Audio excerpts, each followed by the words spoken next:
অল্পর মাল এইভাবে ফাতিমার নামে পাঠায় দেয়। নবী বলে এলাও নাই, এলাও নাই। কাফেররা নবীর বন্ধু না শত্রু? কাফেররা টিটকারি মারে গো। একটা মাত্র মেয়ে নিয়ে এত ফুটানি কেন? মেয়ে বিয়ে দিতে কত কিছু কাঠখড়ি পোড়ানো লাগে, আর চারিদিক থেকে মাল মাত্তা আসতেছে। দেখি আব্দুল্লাহর ছেলে কোন জায়গায় মেয়ে বিয়ে দেয়, আমরাও দেখব। এটা সাহাবীদের কানে গেলে সাহাবীরা কষ্ট পাইতো কি পাইতো না? নবীর বিরোধিতা করলে সাহাবীরা যারা নবীকে ভালোবাসে, এইবার বলেন তো তাদের কষ্ট হতো কিনা? হযরতে আবু বকর, হযরতে ওমর নবীজির কাছে গিয়ে প্রস্তাব দিলেন, ইয়া রাসূলুল্লাহ, নবী গো আপনি বলেন তো ফাতিমার কি বিয়ে দেবেন না? তোমরা কি পাগল? হ্যাঁ, তোমরা কি পাগল? মেয়ে কি পুষে রাখা যায় নাকি? বলছে চারিদিক থেকে যে বিয়ের প্রস্তাব আসতেছে তা আপনি ফেরত দিচ্ছেন কেন? তখন নবী কি বলেছিলেন?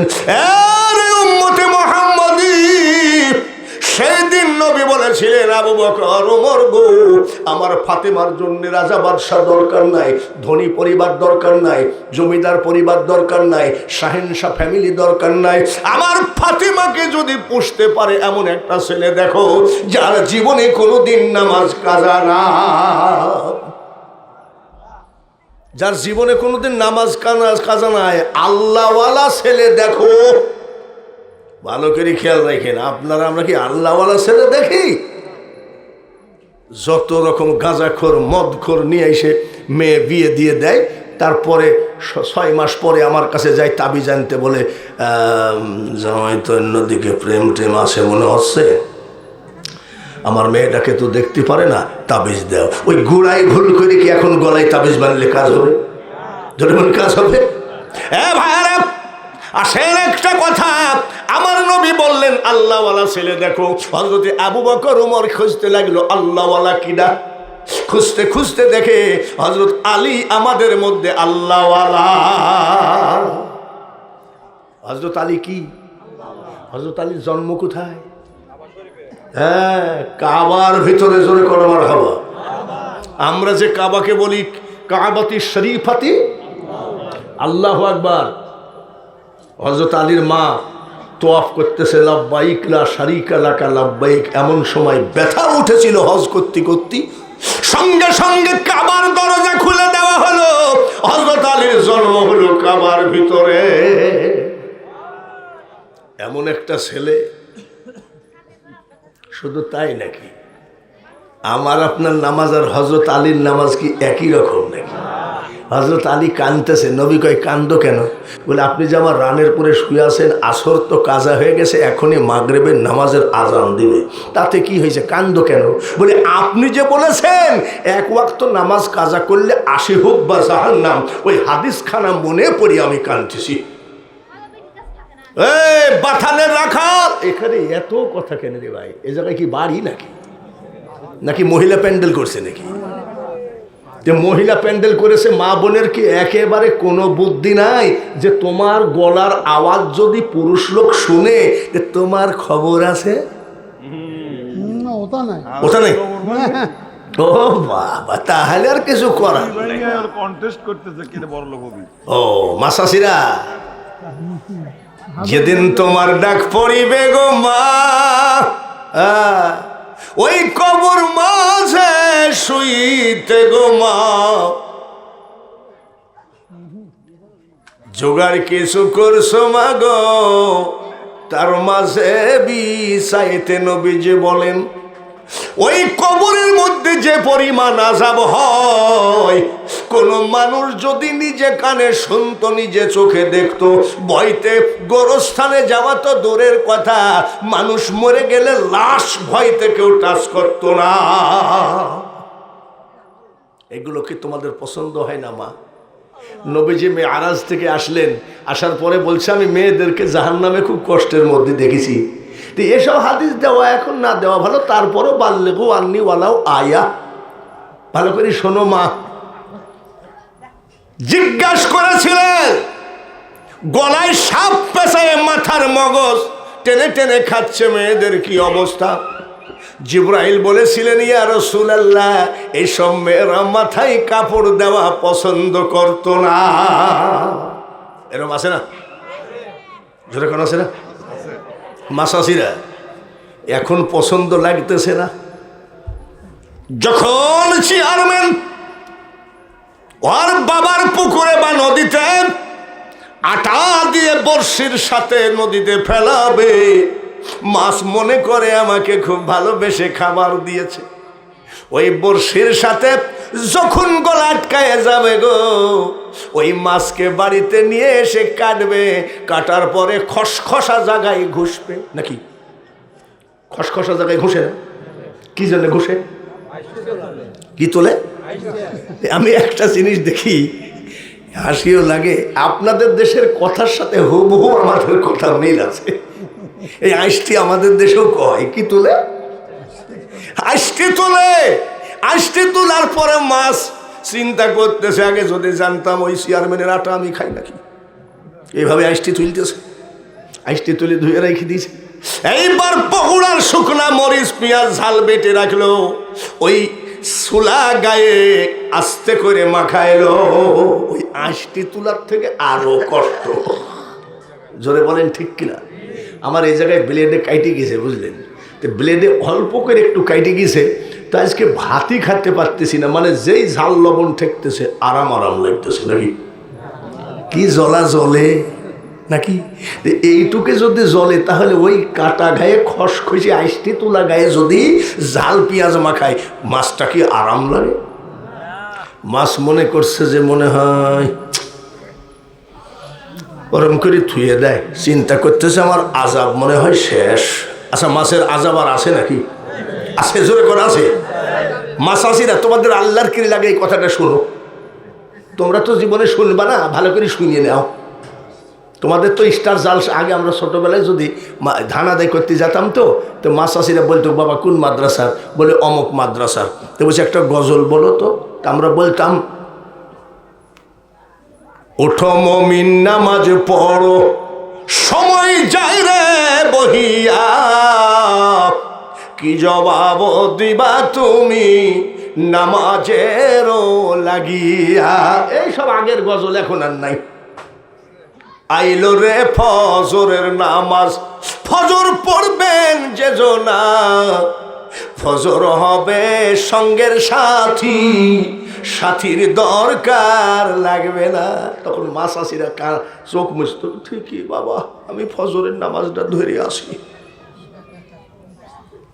আর এখনকার মেয়েদের সামনে ওই সব গজল বললে মা চাষিরা কাইত। আর এখনকার মেয়েদের সামনে যদি বলা যায় আখেরি সালাম লহ,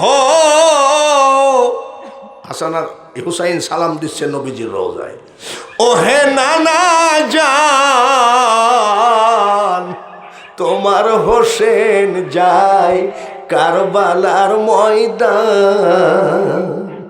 ওই গানটার থেকে এটা মর্মান্তিক না? কারবালার ময়দানে গিয়া নানা গলা দিব কাটাইয়া, আর না হইবে দেখা ওহে নানা জান তোমার হোসেন যাই কারবালার ময়দান। এত বড় মারাত্মক প্যাথেটিক গান শুনলে মহিলারা মিট মিট করে হাসে। আর আগেকার মেয়েরা হাসতো না কাঁদতো? আগেকার মেয়েরা কান্দার কারণ ওদের ভিতরে স্টার জালসা সিনেমা থিয়েটার নাটক ঢুকিছিল না। ওরা নাটক সিনেমা দেখলে মুখ বেজার করতো, আল্লাহ এগুলো দেখা ঠিক না। এইরকম ছিল কি ছিল না? আর এখন স্টার জালসা দেখে দেখে জায়গা জাম হয়ে গেছে, ওই জায়গায় খোদার কথা ঢুকতে পারে না।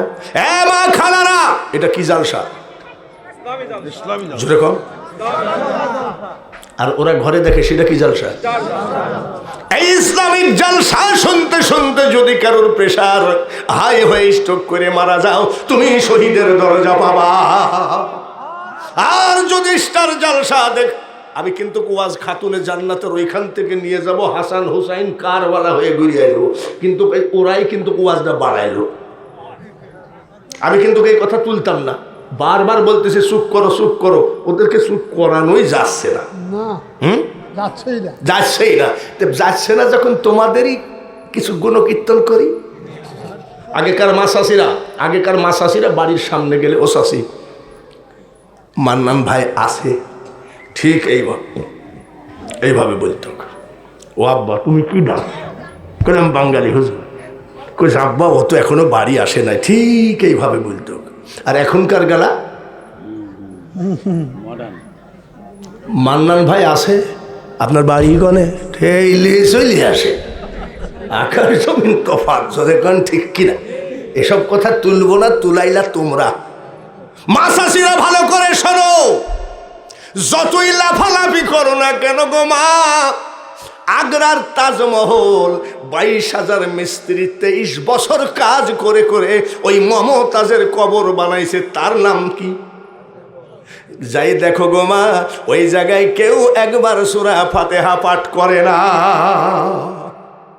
আর ওই আগ্রা ছেড়ে যাও, রাজস্থান প্রদেশে আজমির শরীফে চলে যাও, খাজা গরিব নওয়াজের স্ত্রী শোয়া আছে, অত বড় বিল্ডিং নয়, এইভাবে বাতা দিয়ে ঘিরা আছে, বাঁশের বাতা। আপনাদের দেশে বাতা কয় তো? বাবারে, বাতা কয়? ওই বাতা দিয়ে ঘিরা রে মা, হাজার হাজার মুসল্লি দাঁড়িয়ে পড়ে আসসালামু আলাইকুম ইয়া আহলাল কুবুর, একবার হলো সূরা ফাতিহা পাঠ করে দোয়া করে যায়। যতই আজকে বাংলার মাটিতে লাফাও, তোমার কবরে স্টার জালসা সেটিং করা হবে না। সেই দিন তুমি কবর থেকে শুয়ে শুয়ে কানবা, কে যাও রে পথিক রাস্তা দিয়া হাঁটিয়া, সূরা ফাতিহা সূরা ইখলাস যাও না একবার পড়িয়া। আমি এক হতভাগিনী মা, আমি পেটে করে ধরেছিলাম পুলিশের মা, দারোগার মা, ওসির মা, ব্যারিস্টারের মা, উকিলের মা, আমি ছিলাম সেনাবাহিনী বিডিআরের মা, কিন্তু আমি কপাল পোড়া মা, একবার রব্বির হামহুমা বলবে গোরস্থানে, এমন ছেলে আমি বানাই নাই।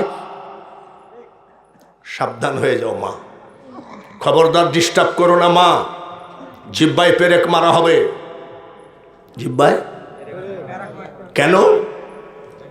তোমাদের গলার আওয়াজ অপর পুরুষের কানে গেছে। এসব হাদিস এখন দিলে কি বলবে জানেন? এসব মৌলবাদী, মরে দেখ তারপরে গা বুঝবি।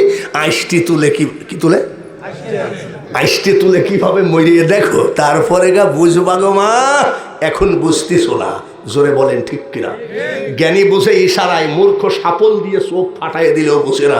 যদি এর পরেও মেয়েরা কথা কয়, তাহলে মনে করবো যে একেবারে জাহান্নামের পার্মানেন্ট কাস্টমার নাকি। এবার আসুন, মা ফাতিমার বিয়ে দিবে কি ছেলে? ও মনেও তো আছে, মারহাবা বলেন। এরকম মনে রাখেন, কিন্তু মনে না রাখলে মা চাষিরা খবরদার, আর যেন কোনো কাজে আওয়াজ না আসে, তাহলে এমন ওয়াজ করব, হয় রেশমবাড়ি এলাকা জীবনের মতন যদি আমার নাও ডাকে, তাও আমি তোমাদের কিন্তু ছাড়বো না মা, বলে দিলাম। তোমরা শুরু করিস কি? আর আপনারা কেমন পুরুষ, ওয়াজের ভিতরে আপনার বউদেরকে ওয়াজ করে বুঝাইতে হয় কেন? আপনি কেমন পুরুষ, আপনার বোনকে কেন বুঝাইতে হয়? বোন তুমি ওয়াজে যাচ্ছ, ভাবি তুমি ওয়াজে যাচ্ছ, ওটা পবিত্র জায়গা। জোরে বলুন ঠিক কিনা? আজ আমি পুরুষ পঙ্গুত্বের কারণে আজকে মেয়েরা বেয়াদব হয়ে গেছে। আসেন বাঙালি হুজুরের বাড়িতে, একটা মেয়ে যদি বেয়াদবি করে, জায়গায় একেবারে জবাই করে ফেলবো। আপনারা না জানেন সে জানে। আমার বাড়িতে কোনো হইসই চিল্লা পাল্লা হ্যান ত্যান, আমার এটা হলো না ওটা হলো না, আমরা ওইভাবে লালন পালন করেছি। মাসাসিরা তোমাদের ওয়াজ হবে আরো পরে, কেবল স্যাম্পল দিলা। কি দিলা? জোরে বলেন, কি দিব? ভালো করে শুনে রাখো, আমি সেই বাঙালি হুজুর, আমাকে ডাইকো না। আব্দুল মান্নানের বাবা মরহুম আলহাজ আব্দুল আজিজ প্যারালাইসিস অবস্থায়, স্ট্রোকের রোগী, 3 ঘন্টা বসে বসে বাঙালি হুজুরের ওয়াজ শুনেছে। তখন ছিল একরকম শান্তি, বরকতময়। আর আস্তে আস্তে যেন মনে হচ্ছে এটা একটা মেলা বসাইছে। আর বলতে চাই না আমিও তোমার পেটে ছিলাম, ঠিক কিনা? আর বলতে চাই না ইব্রাহিম আলাইহিস সালাম। ভালো করে শোনো মা, তোমার ওয়াজটা শেষ করি এইটি বলি, আর তোমাদের গীত গাবো না। তোমরাই এবার বলবা আগে ভালোই ছিল লোকটা, এখন যত বয়স হচ্ছে তখন বেয়াদব হচ্ছে। তোমরাই বলবা যে তুমি আমাকে বেয়াদব বলো, তুমি আদব হলেই যথেষ্ট হয়ে গেল। মাসাসিরা ইব্রাহিম, এই মেয়েরা শোনো, ইব্রাহিম আলাইহিসসালাম ইসমাইল আলাইহিসসালাম চিঠি লিখেছে, এটা মেয়েদের ওয়াজ। তারপরে আমি আবার চলে আসবো খাতুনে জান্নাত থেকে হযরত আলীর সঙ্গে বিয়ে, হাসান হোসাইন, কারবালা সব আসবো। টাইমে কি কুলাবে আপনাদের? আমি কালকে কোথায় যাব জানেন? কুমিল্লা ক্যান্টনমেন্টে ওয়াজ আছে আমার কালকে। তারপরেও আমি কোনোদিন ওয়াজে কৃপণতা করি না। মান্নান ভাইয়ের বাড়িতে মিলাদুন নবীর মাহফিল করে আমি রাঙ্গামাটি মাহফিল ধরেছি। মাহফিলে কি আমি বলেছিলাম যে আজকে বেশি ওয়াজ করতে পারবো না? আমি সেই বলা না। আমার কথা হলো যেখানে আল্লাহ নিয়ে যাবে সেখানে যেতেই হবে। সেখানে যদি নদীর ওই পারে মরণ থাকে, নৌকা তোমাকে ভাড়া করাই লাগবে। এটা বিশ্বাস করার নামই হলো ইমাম। চিঠি লিখেছে, আমি বিয়ে করেছি, বৌমা দেখি যায়। ইব্রাহিম আলাইহিসসালাম বৌমা দেখতে এসছে, আসসালামু আলাইকুম ইয়া আহলাল বাইত। বেটার বউ কয় ওয়ালাইকুম সালাম। এরকম দুই একটা নাই নাকি? আরে রেশম বাড়িতে না থাক, পোতাজিয়াই নেই নাকি? ইউনিয়নের মধ্যে নেই নাকি? তো ইব্রাহিম আলাইহিসসালাম কইয়ে কি মাল বিয়ে করিস, এত তেজি কে? মা ভালো আছেন? বলে হ্যাঁ। ইসমাইল বাড়িতে আছে? বলে আমি ইসমাইলের চাকর নাকি? এরকম দুই একটা চৈত মাসের মতন জলা বেটার বউ নাই? আছে না? তো বলছে বুঝছি। মা ইসমাইল আসলে বলবেন ঘরের চকাটটা যেন পাল্টায় ফেলে। কি পাল্টায় ফেলে? বলে কয় কি রে? আমার চকাট কি দুর্বল, কি ঘুনে লেগেছে না পোকা লেগেছে? আমার চকাট আমি পাল্টাবো কেন? লোকটা তো ভালো লোক না। জাতির পিতাকে বেটার বউ বলতেছে, লোকটা তো ভালো লোক না। মা বলো, বলে আপনি কি বললেন? বলে চকাট পাল্টায় ফেলতে বলো। বলে চকাট আমার কি পুরাতন নাকি? বলে তুমি বুঝবা না, ইসমাইল বুঝবে বলে চলে গেছে। ইসমাইল আলাইহিস সালাম আসার পরে বলছে, আচ্ছা একটা লোক আসছিল, সালাম দিল, খট করে কেমন আছেন? আমি বললাম হ্যাঁ ভালোই আছি। তারপরে সে বলল যে ইসমাইল আসলে চকাট পাল্টায় ফেলতে বলল। এটা আবার কি? আমি বললাম যে চকাট তো আমার ঘুনে ধরে নাই, আমি চকাট পাল্টাবো কেন? তখন ইব্রাহিম ওই লোকটা বলল যে তুমি বুঝবা না। ইসমাইল স্বামী বলেন তো কি ব্যাপার? বলে লোকটা দেখতে কীরকম? বলে মাথায় পাগড়ি আছে, হাতে তসবি আছে, গায়ে জুব্বা আছে, এরকম সব সময় যেন কি জানে জপে, সুবহানাল্লাহ বলেন। আচ্ছা লোকটাকে বাড়ির ভিতরে ঢুকতে দিয়েছিলাম? বলে অর্ধেক আমি ঘুরিও তাকাই নাই। ও বাড়ির ভিতরে ঢুকতে দাও নাই? বলে না। একটু হাত মুখ ধোয়ার পানি, একটু নাস্তা টাস্তা? বলে ওকে আমি ওই কথা শোনার পরে বলছি জান এখান থেকে সঙ্গে সঙ্গে বলছে এক তালাক।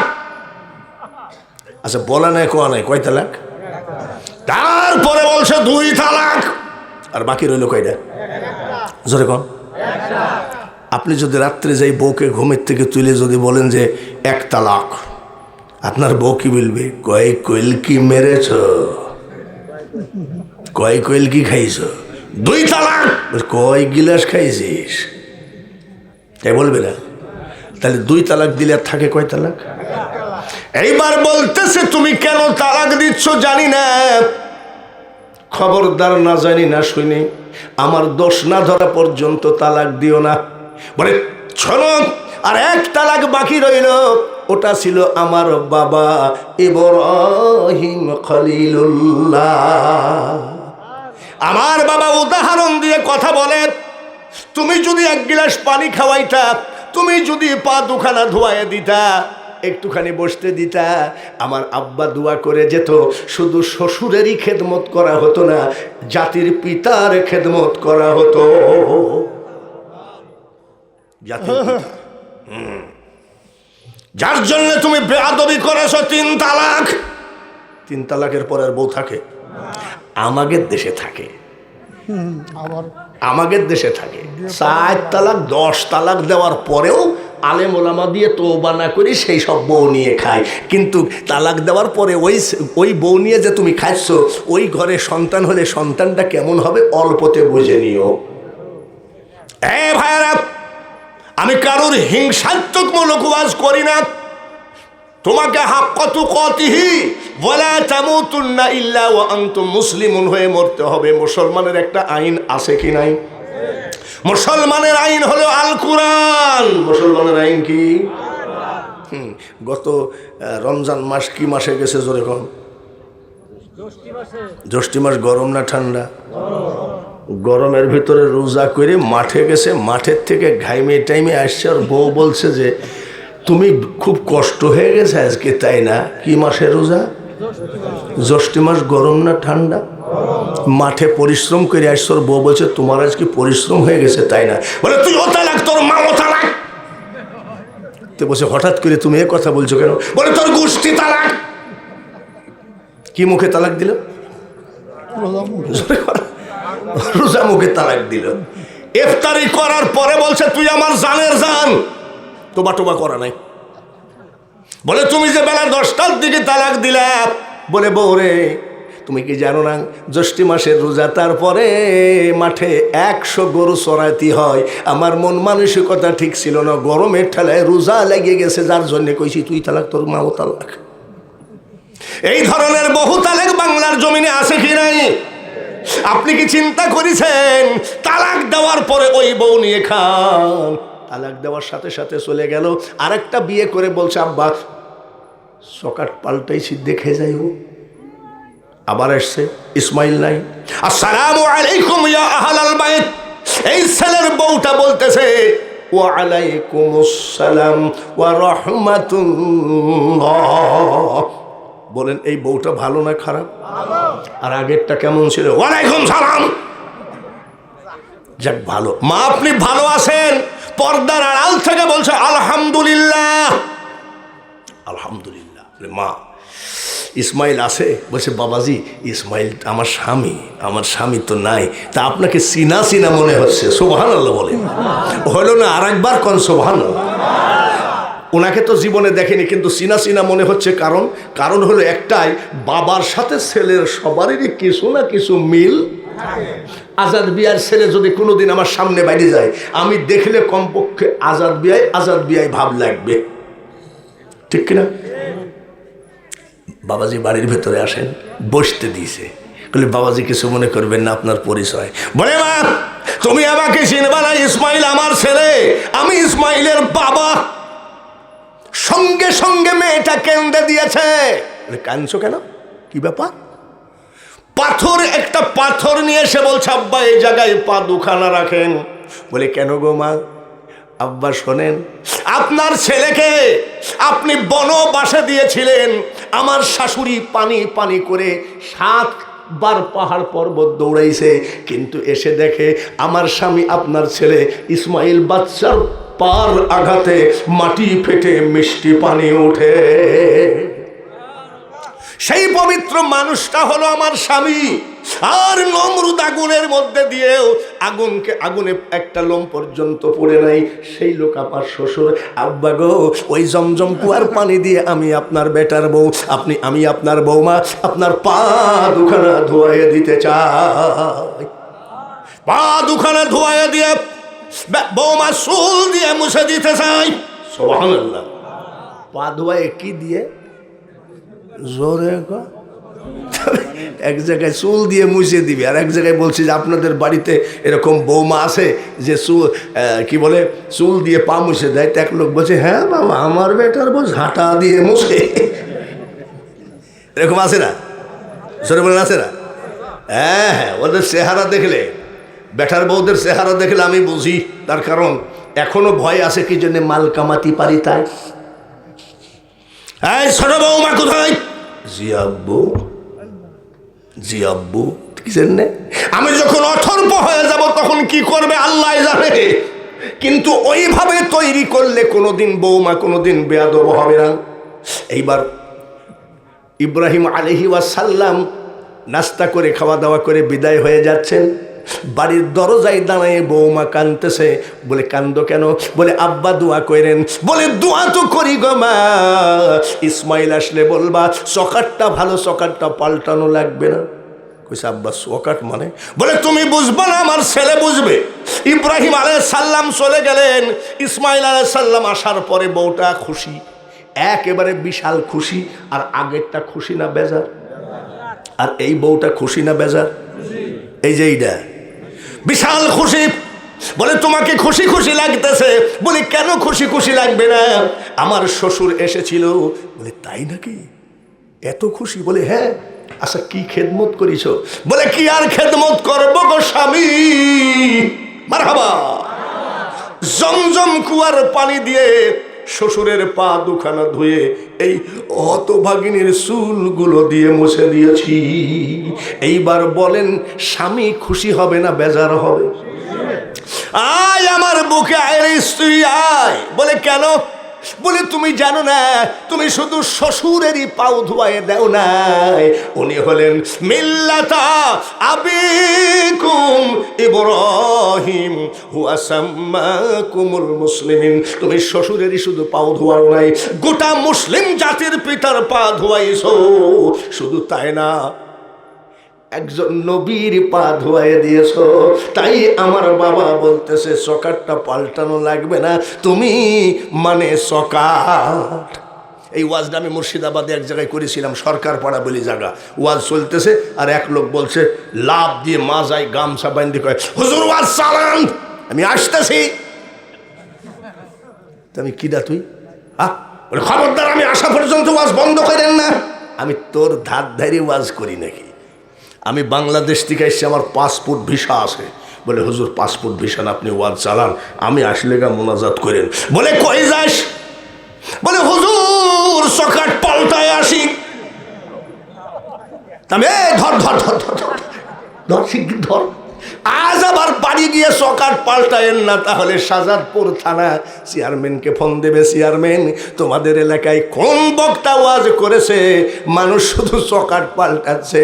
নবীজি দুইটা কাজ বেশি করে ঘৃণা করতেন, একটা হলো ভিক্ষা করা আর একটা হলো বউ তালাক দেওয়া। এই দুইটা কাজ নবীর কাছে সব থেকে ঘৃণার ব্যাপার ছিল, আর সেই কাজই আমাদের হয়। মাসাসিরা মনে রাখো, আমার মা বৃদ্ধ হয়ে গেছে, আমার কুষ্টিয়ার বাসায় বেড়াতে গেছে। আমার মা বাথরুমে যাতে জাতি পেশাব করে ফেলেছে। তো আমার স্ত্রী কি কয় জানো? তোমার আর ভাই নাই? বলে এখনো 6 ভাই আছে, আমাকে দিয়ে 7টা। তোমার মাকে অন্য লোক পুষতে পারে না? কেন? তোমার তো কি বলো, দেখো পেশাব করে ফেলেছে, পেশাব মুছে ফেলো। বলে আমি মুছবো? হ্যাঁ। বলে বলো কি? বলে মার ছেলেটা বড় মজা লাগে নাকি? মার ছেলেটা বড় মজা লাগে, আর ওই ছেলের মাকে মজা লাগে না। আমার সামনে এখন না মুছলে তোর কিন্তু খবর আছে। আমাদের দেশে মেয়েরা এত বেয়াদব হলো কেন? কিছু কিছু পুরুষ ছেলে স্বামী আছে, কিছু কিছু স্বামী আছে ওই শাহজাদপুর থানার ওসিকে যা ভয় পায় তার থেকে বেশি ভয় পায় বউকে।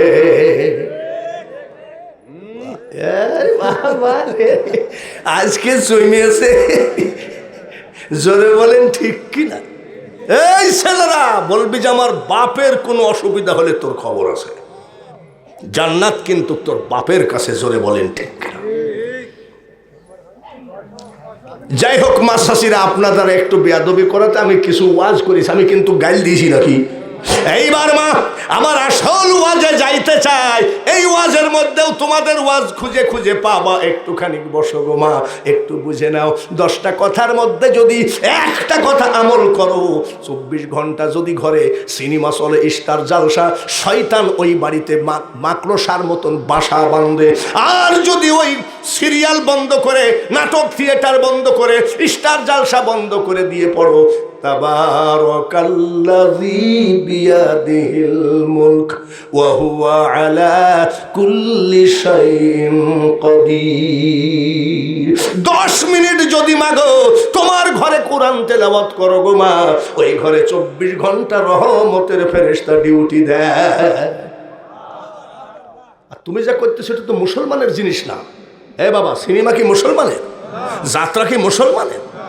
আমি মান্নান ভাই, বিআই, চেয়ারম্যান, আরো 10 জন হাজি শাহজাদপুরে যেতে যেতে হঠাৎ শিলা বৃষ্টি হলো, পলানোর জায়গা নাই, দৌড় মারার জায়গা নাই, দোকানপাট বন্ধ।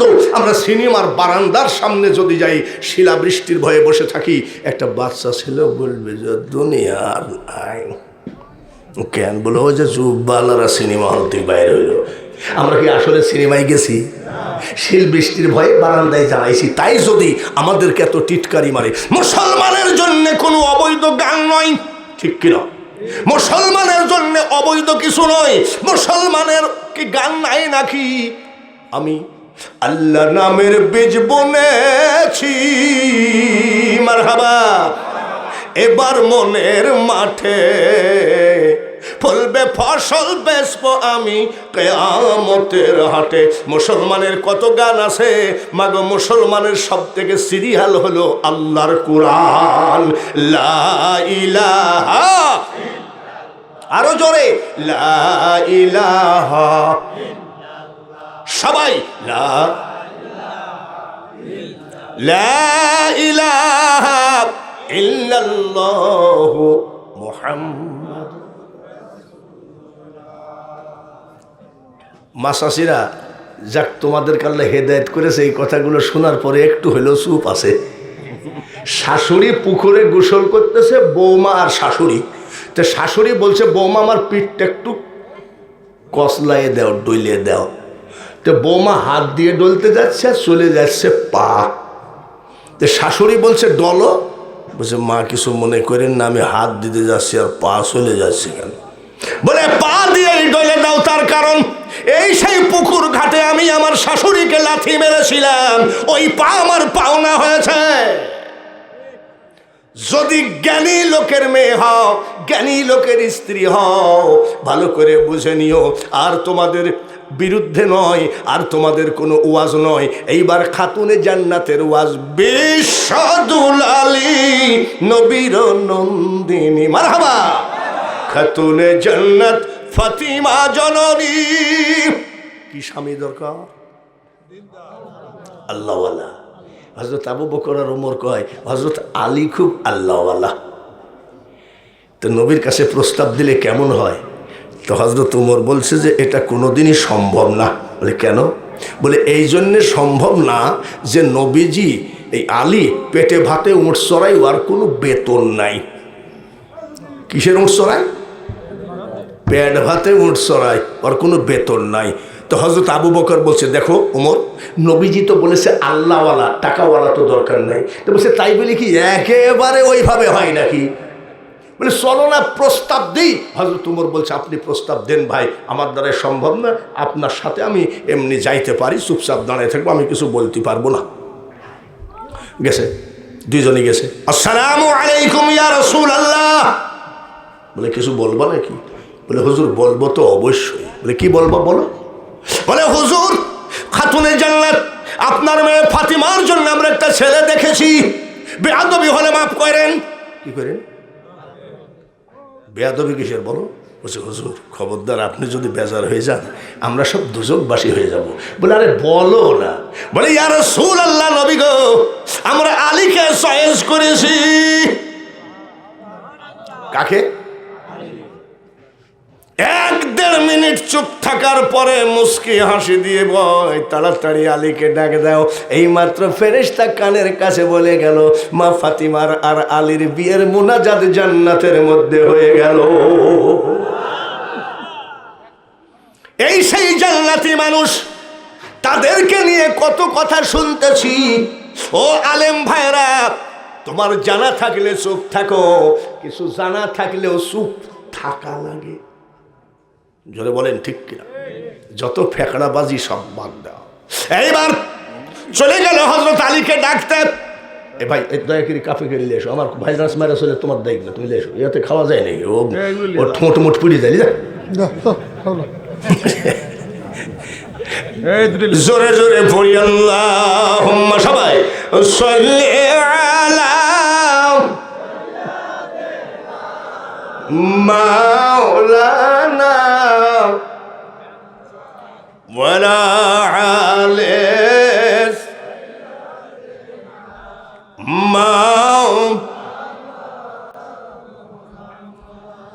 ধন্য রে, অতি কষ্টে দিন কাটালেন নবীজি, পেট ভরে খাইলেন না। কাদের কারণে?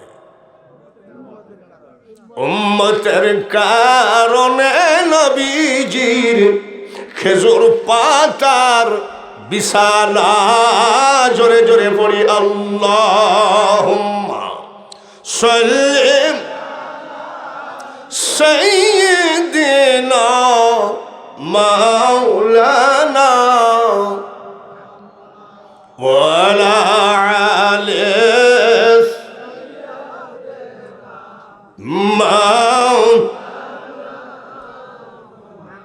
হযরত আবু বকর ওমর ময়দান মাঠে উট চড়াচ্ছে, আলী রাখাল দৌড়ে যায়, কয় আসসালামু আলাইকুম ভাইজান কেমন আছেন? হযরত আলী কয় ওয়া আলাইকুম আসসালাম ভাই আলহামদুলিল্লাহ। পেটে ভাতে উট চড়াই, তারপরে কি কয়? জোরে কম। আর বাথানে 300 গরু, গোলা ভর্তি ধান, বিলের মাছ খান। আজাদ বিয়াই কেমন আছে? কয় হুজুর আর চলে না। ওটা আমার বিয়াই না নাকি? বিয়াইকে বলবো না, আপনাকে বলে মার খাবো নাকি? বেনসন সিগারেট খাই, 3টা মোবাইল পকেটে। ইন্নাল মুবাযযিরিনা কানু ইখওয়ানা শায়াতিন। আল্লাহ বলেন অব্যয় খরচকারী শয়তানের ভাই। কি সিগারেট? বেনসন সিগারেট খায়, 3টা মোবাইল। কেমন আছেন গো ভাই? বলে হুজুর এই বছর শেষ, আলহামদুলিল্লাহ নাই। হযরত আবু বকর ওমর জিজ্ঞাসা করে ভাই আলী কেমন আছেন গো? পেটে ভাতে উট চড়ে কই আলহামদুলিল্লাহ। আচ্ছা আলী, চারিদিক থেকে ফাতেমার বিয়ের প্রস্তাব আসতেছে, তো আপনার প্রস্তাব দিতে মনে চায় না? তো বলছে এসব কথা বাদ দিয়ে নবীজি কেমন আছে, দরবারে কি হাল হাকিকত সেইটা করেন, ও কথা বলেন। তো বলছে না, চারিদিকে প্রস্তাব আসতেছে, তোমার মনে চায় না? তো হযরত আলী কাঁদতেছে, কয় ভাই এই কথাটা বাদ দেন। তার কারণ ফাতেমাকে পোষার মতন আমার কিছুই নাই। তা বলছে না, কাঁদছেন কেন? আপনার কি মনে চায় না? মনে চায় না? এইবার হযরত আলী বলেন, চোখের পানি মুছে বলেন, আবু বকর ওমর গো, কে না চাই কিয়ামতের মাঠে রাহমাতাল লিল আলামিন নবীর জামাই হয়ে উঠতে। এতে বুঝতে বাকি থাকলো? ইচ্ছা আছে কি নাই? বলছে আপনার চিন্তা নাই, নবীজি ডাইরেক্ট প্রস্তাব দিয়েছে। মারহাবা কর। আসাদুল্লাহিল গালিব শেরে খোদা কাঁপা শুরু করেছে, যে সর্বনাশ। ডাকতেছে, আদবের সাথে গিয়ে কয় আসসালাতু আসসালামু আলাইকা ইয়া রাসূলুল্লাহ। নবী হতভাগাকে কেন ডেকেছে? বলি আলী রে, চারিদিক থেকে ফাতিমার বিয়ের প্রস্তাব আসতেছে, তোমার কি মনে চায় না? রে বাবা রে, বলছে হুজুর কে না চায় কাল কিয়ামতের মাঠে আপনার মতো মানুষের জামাই হয়ে উঠতে আর খাতুনের জান্নাতের স্বামী হয়ে উঠতে। বুঝে ফেলেছি। তোমার টাকা পয়সা কি আছে? বলে কিছুই নাই। বিয়ে করবা কি দিয়ে? বলে আমার বিয়ে করার মতন কিছুই নাই। আচ্ছা ঠিক আছে, তোমার বিক্রি করার মতন কিছু আছে? বলে তাও নাই, আমার এই ঢাল আর এ হলো তলোয়ার। দেখেছেন কি অবস্থা, কি বিয়ে, আর আমরা কি করতেছি? এ হলো ঢাল আর এ হলো। আমার নবী বলে আরে ঢাল ছাড়া যুদ্ধ করা যায়। ঢাল ছাড়া আলী যুদ্ধ করতে পারে কি পারে না? পারে মানে কি, এক আঙ্গুল দিয়ে 80 মণ দরজা ফেলাই দিয়েছে। সুবহানাল্লাহ। কয় মণ? এর নাম শেরে খোদা। যাও, ঢালটা বিক্রি কেন? ঢাল বাজারে তুলেছে। হযরত আলীর ঢাল কিনা মতো মরদ কয়টা আছে? ও সাইড দিয়ে সব ভয়তে পলাইয়ে যায়। হযরত উসমান গনি বলেন, রে আলী ব্যাপার কি? বলে ঢালটা বিক্রি করতে হবে। ওই তুমি কি পাগল? 1 মাস যদি হাটে বসে থাকো, তোমার পাশ দিয়ে ভয় থেকেও যাবে না। কত টাকার লিবা বলো? 480 দিরহামে কিনা ছিল। উসমান গনি 480 দিরহাম দিয়ে কিনে নিলেন। জোরে বলেন মারহাবা। হযরত আলী খুশি না বেজার? এই টাকাটা দিয়ে কি হবে? বিয়ের খরচ চলবে। 480 টাকা। কিছু দূর আলী যায়, উসমান গনি ডাক দিয়ে কয়, আলী শোনো, কি ব্যাপার? তুমি যে আমার কাছে বিক্রি করলা তলোয়ারের মালিককে? বলে আপনি? শোনো, আল্লাহর ওয়াস্তে আমি ওসমান গনি এই তলোয়ার তোমাকে দান করে দিলাম। তাদের মধ্যে মহব্বত ছিল কি ছিল না? বলে কেন? তো ওসমান গনি কাঁদতেছে কেন? বলে কেন? শোনো, কাল কিয়ামতের মাঠে 50,000 বছর দাঁড়িয়ে থাকতে হবে বিচারের অপেক্ষায়। কত হাজার বছর? জোরে কর। আপনার চেয়ারম্যান কি নিয়ে যাবে নাকি আমার রেশন বাড়ির সিরিয়ালটা দিয়ে দেন? এত সস্তা। ওখানে সিরিয়াল হলো কিসের জন্যে? জোর জুলুম করে, নৌকা মার্কা দিয়ে, ধানের শীষ দিয়ে, লাঙ্গল দিয়ে। ওই জায়গায় শুধু মস্তানি হবে। ওয়ামা খালাকতুল জিন্না ওয়াল ইনসা ইল্লা লিয়াবুদুন। জান্নাতের সাথে সম্পর্ক। ফাদখুলি ফি ইবাদি ওয়াদখুলি জান্নাতি। জোরে বলেন ঠিক কি? চার দোকানে বসে নামাজ নাই, রোজা নাই, আড্ডা মারি কয় আমি জান্নাতে যাচ্ছি। হ্যাঁ, জান্নাত তোমার বাপের সার্টিফিকেট দেওয়া আছে। জান্নাতের মালিককে আল্লাহ, যাবে কে? ইবাদতকারী। যাবে কে? হ্যাঁ ভাইরা, ওসমান গনি ডাকে দিয়ে কই কাল কিয়ামতের মাঠে আমি যদি ধরা খাই, দেখেছেন কত ভয় নবীর জামাই হই, আমি যদি ধরা পড়ি কাল কিয়ামতের মাঠে, এই টাকা দিয়ে ফাতিমার সঙ্গে বিয়ে হবে আমি উসমান জানি। আলী গো, তুমি ফাতিমার স্বামী হিসাবে, আমার নবীর দয়ার নবীর জামাই হিসাবে আমি উসমানের জন্য একটু হলেও সুপারিশ কইরো। জোরে বলেন সুবহানাল্লাহ। কি আলী বিক্রি হয় নাই? বিক্রি হয়েছে। উসমান গনি কিনে আমাকে দান করে দিয়েছে, তাই নাকি বলে হয়? আমার নবী বলেন ফাতিমার সঙ্গে আলীর বিয়ে হোক, উসমানেরও মত আছে। এটা বোঝা গেল। বিয়ে হয়ে গেল। আমাদের দেশে বিয়ে হওয়ার পরে কত ডিজাইনের, কত খাবার, কত মিষ্টি। আচ্ছা, বিয়ের পরে যে আপনাদের দেশে একটা সিন্নি দেয় বিয়ে পড়ানোর পরে, এটা আমাদের দেশে কয় অলিমা। এটা মনে হয় মিল নাই আপনাদের সাথে। না রে, বাতসা তো দেয়, বাতসা জিলাপি যাই দিক, কিন্তু কয়টা আমাদের দেশে কয় অলিমার সিন্নি। এদের কয় এদেশে অলিমা।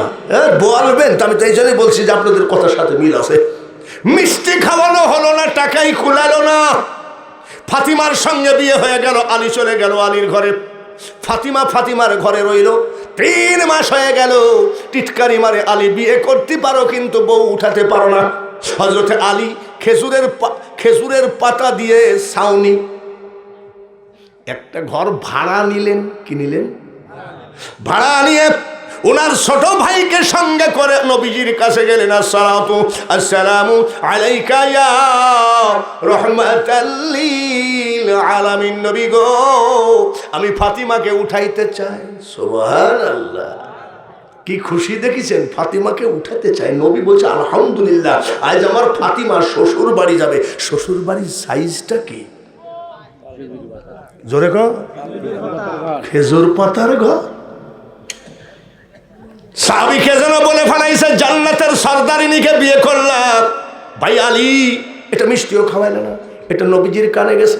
নবীজি ডাক দিয়ে বলে, এ সাহাবীরা, আমার জামাইকে তোমরা এইভাবে বলো না। ও টাকা পাবে কোথায়? কয়টা টাকা পকেট থেকে বের করে দিয়ে বলছে মিষ্টি নিয়ে এসো। হযরত কি বলে মিষ্টি নিয়ে আসা হলো। ওই মিষ্টি তোমরা খাও, একটু রাখো। ওই মিষ্টি দিয়ে আমি মেয়ে জামাই বিদায় করতে চাই। আমি চাচ্ছি যে আমরা আর ভুল না করি। করোনা ভাইরাসে কি তারপরেও কি ভুল আবার করবে? একটুখানি কোরআনের আইন মোতাবেক, নবীজির চরিত্র মোতাবেক করতে হবে। সব দেখা হলো রে এই করোনা ভাইরাসের টাইমে। বাবা মারা গেল, ছেলে ভয়তে গেল না? ভয় নাই? ছেলে মারা গেল, ভয়তে বাবা গেল না? ভয় নাই? ভাই করোনা ভাইরাসে মারা গেল, ভাই কোনোদিন ভাইয়ের কাছে গেল না। পুলিশ এসে লোহার রড দিয়ে এইভাবে লাশ কবরের মধ্যে ফেলাইলো। কোন বেয়াদব বলিছে 4 দিন পর্যন্ত কবরে ভাইরাস থাকে। ওই ভয় থেকেও কবরের পাশ দিয়েও গেল না।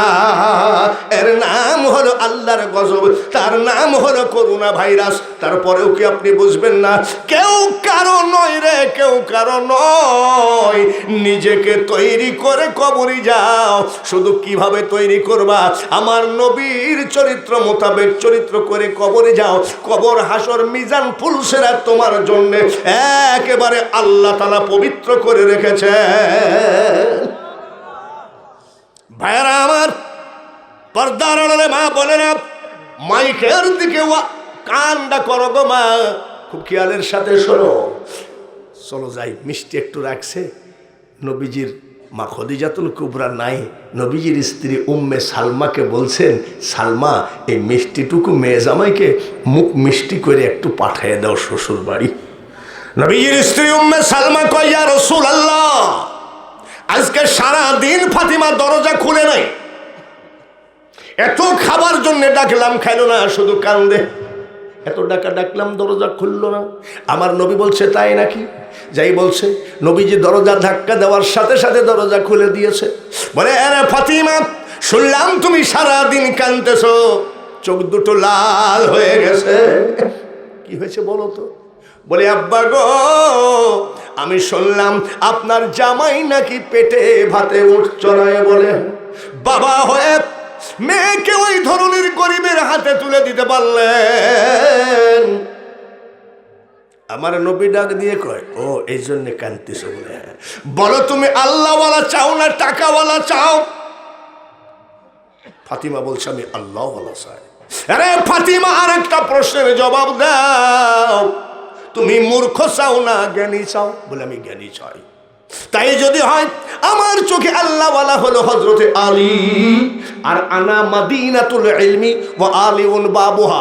আমি তোমার বাবা, তামাম পৃথিবীর জ্ঞানের ভান্ডার, জ্ঞানের শহর, আর এই শহরের দরজা হলো আমার জামাই আলী। সঙ্গে সঙ্গে মা ফাতিমা বলে, আলহামদুলিল্লাহ। যাচ্ছেন মা ফাতিমা, চলে যাচ্ছেন টুপলা বগলে করে। আমাদের কত দামি দামি ব্রিফকেস থাকে, লেদার থাকে, তারপরে বিয়ের ফাংশনে একটারও তো পর্দা নেই।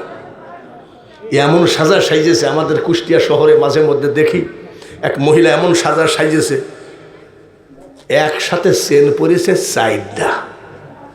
তবে আমার বক্তা মানুষ তো, ভাই 4টা চেন তো কাউকে পরতে দেখি না।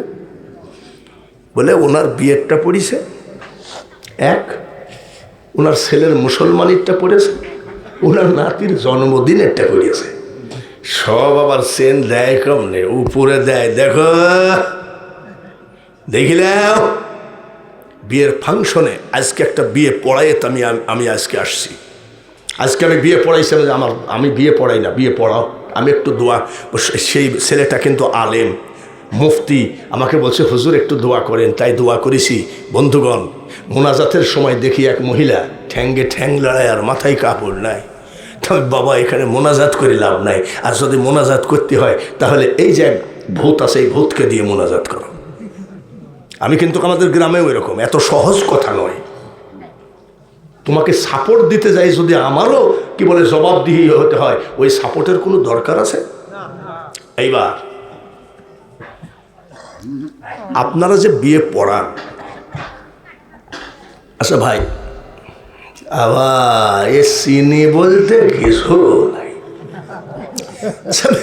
মেয়ে বিয়ে দিয়েছেন কারা? হাত তোলেন তো ভাই। যারা মেয়ে বিয়ে দিয়েছেন হাত তোলেন তো। সুবহানাল্লাহ, মেলা লোক। মেয়ে যখন বিয়ে দেন, বাড়িতে কত আনন্দ, আত্মীয় আসছে যাচ্ছে, জোরে বলেন ঠিক কিনা? আজকে যে আনন্দ, এই আনন্দ পাকা হারাম। তার কারণ বিয়ের বাড়িতে দেখি বড় বড়, এই যে সেই বড় বড় বক্স নিয়ে এসে কি গান বাজায় আল্লাহ জানে, ওর ভিতরে কোনো শব্দ টব্দ কিছু নাই, খালি ওই যে ঢিপ ঢিপ করে আওয়াজ হয়। একে আমি কি গান রেটে বলে, হাই বিট। কি বিট? কি আর বলবো রে, দাঁড়ায় যে হাই বিটের ওয়াজি করবো। চার দোকানদারকে বলো এখনো ডায়াবেটিস হয় নাই, চার চিনির ডবল মাতৃ কর।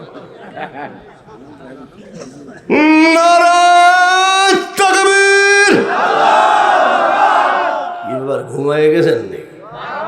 রেশম বাড়ির আওয়াজটা যদি একটু পুতাজিয়া পর্যন্ত না যায় তাহলে কেমন এলো? এটা তো রেশম বাড়ি না নাকি? এটাও রেশম বাড়ি।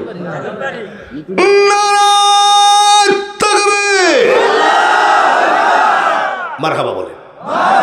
এটুকু একটু দেখলাম যে কেউ যদি একটু ঘুমে টুমে ধরে, যার জন্য এটাকে একটু সাইজ করে নিলাম। এইবার মেয়ে যারা বিয়ে দিয়েছেন, আনন্দে কত কিছু হচ্ছে, আত্মীয় স্বজন আসছে যাচ্ছে। আচ্ছা বলেন তো, যখন মেয়েটা জামাইয়ের সঙ্গে গাড়িতে উঠে টান মারে রে, যারা মেয়ে বিয়ে দিয়েছেন তারা এবার বলেন 3 দিন 4 দিন আনন্দে আত্মহারা হয়েছিলেন, মেয়েটা যখন জামাইয়ের সঙ্গে গাড়িতে টান মারে, এইবার বাবা মার কি অবস্থা হয় নিজেকে নিজে অনুভব করে। এ বড় কঠিন ব্যাপার। এখানে কোনো ইন্টারভিউয়ের ব্যাপার নয়, যার যার ব্যক্তিগতভাবে আমরা সবাই জানি। জোরে বলুন ঠিক না? আমার মেয়ে ভারতে বিয়ে দিলাম, মেয়ে যখন নতুন শ্বশুর বাড়ি গেল, আলাদা রাষ্ট্র, আমি দিনাজপুর, ওইদিকে মালদা, দিনাজপুর, রায়গঞ্জ, কালিয়াগঞ্জে ওয়াজে ব্যস্ত ছিলাম। 16 দিন পর আমি মেয়ের বাড়িতে আসলাম, দেখি মেয়েটা শাড়িটা পরে মাথায় কাপড়টা দিয়ে ওই বিল্ডিংয়ের পিলারের সাথে পিঠটা লাগিয়ে কান্দে। আমার মনে হয় সেই দিন আমি যে কান্দা কেন্দেছিলাম, মা তুই কান্দিস কেন? বলি আব্বু, আলাদা একটা রাষ্ট্রে তুমি আমাকে বিয়ে দিলে, আজকে 17 দিন হয়ে গেল তুমি এই দেশে আসছো, আমার সঙ্গে দেখা দিলা না। আমি চোখের পানি মুছি আর কই, মা আমি একজন বক্তা মানুষ, আমি তোমার বাড়িতে বেড়াইতে যাব আর মানুষে আমাকে ভণ্ড বলবে, সেই ভণ্ডের আমার দরকার নাই। এখন 3 দিন ওয়াজ নাই, 3 দিন তোমার বাড়িতে থাকবো। যখন বলেছি মেয়েটা মুস্কি হাসি দেয়, এর নাম হলো মেয়ে আর বাবা। হযরত আলীর সঙ্গে রওনা দিলেন। নবীজি আপনার মেয়েকে বিদায় দেওয়ার সময় আপনার যা হয়, নবীজিও তো তাই হয়েছে। নবীজি নিজেকে ধরে রাখতে পারে না, বারবার বলে আব্বা তুমি যাইও, আমি ফাতিমাকে ভুলে থাইকো না। নবীজি বারবার বলে মা আমি যাব। আবার ফাতিমা কানতে কানতে ঘুরে আসছে, বলে কিছু বলবি মা? বলে আব্বা একটা কথা বলবো। নবীর চোখ দিয়ে পানি ঝরে, ফাতিমা চোখ দিয়ে পানি ঝরে, বলে কি বলতো মা? বলি আব্বা এই আরবের মাটিতে অনেক মেয়েদের বিয়ে দেখেছি গো মা। আব্বা কত বন্ধু বান্ধব যায়, নানি যায়, দাদি যায়, খালা যায়, আর আমি ফাতিমা একাই রওনা দিলাম, এত বড় অসহায় আমি। এই কথা বলাতে আর নবীজি সইতে পারে না, বসে পড়িছে। বলে মা গো এমনিতেই আগুন জ্বলতেছিল, এইবার তুমি নতুন করে আগুন জ্বালাইয়ে দিলা। ও গো মা ফাতিমা, আমি যদি বলি রে বিটি, সারা আরবের মেয়েরা তোর সাথে তোর শ্বশুর বাড়ি যাইতে রাজি। তোর মা বলতো, তোর মা খদিজা বলতো আমার ফাতিমার বিয়ে দেব, আমি নিজে গিয়ে বিয়ানের সাথে হাতে উঠাইয়ে দিব, কিন্তু মা তোর মা তো আল্লাহ রাখলো না, মারা গেল। মা ফাতিমা বলে আর কি মা নাই নাকি? বলছে মা গো অযথা আমার জামাইটাকে অপমান করে লাভ নাই। যে ঘরটা ভাড়া করেছে ওই ঘরটার ভিতরে আমার জামাই যদি লম্বা হয়ে ঘুমায়, এক দেওয়াল থেকে আর এক দেওয়ালে পা বেঁধে যায়। দেখেছেন বিয়ে কি, নবীর চরিত্র কি? চলে গেলেন। এ ভাইরা নবীজি কয়দিন মারহাবা বলে রং তামাশা করো মেয়েরা, তাই না? তোমার মা কবরে আছে, তোমার বাপের ভাগ্য ভালো যে মুমতাজ হাজি আজকের মাহফিল দিয়েছে। এই মহিলা প্যান্ডেলে 1 ফোঁটা চোখের পানি তোমার মার জন্য ফেলাইয়া যাও, খোদার কসম মেয়েরা তোমার ওই চোখের পানিতে তোমার মা আর বাবা জান্নাত বাসিয়ে দিবে। বারবার বলি পছন্দ লাগে না? ও মেয়েরা ভালো করে শোনো, নবীজি 15 দিনের জন্য সফরে গেলেন। সফর থেকে যখন ফিরে আসলেন, হযরত বেলাল রাদিয়াল্লাহু তাআলা আনহু বলেন নবী গো আপনি দেশে ছিলেন না, আমি শুনলাম আপনার মেয়ে ফাতিমা নাকি বিছানাগত হয়ে গেছে। নবীজি আর কোথাও যায় নাই, এই সর্বনাশ করেছে, কোথাও যায় নাই।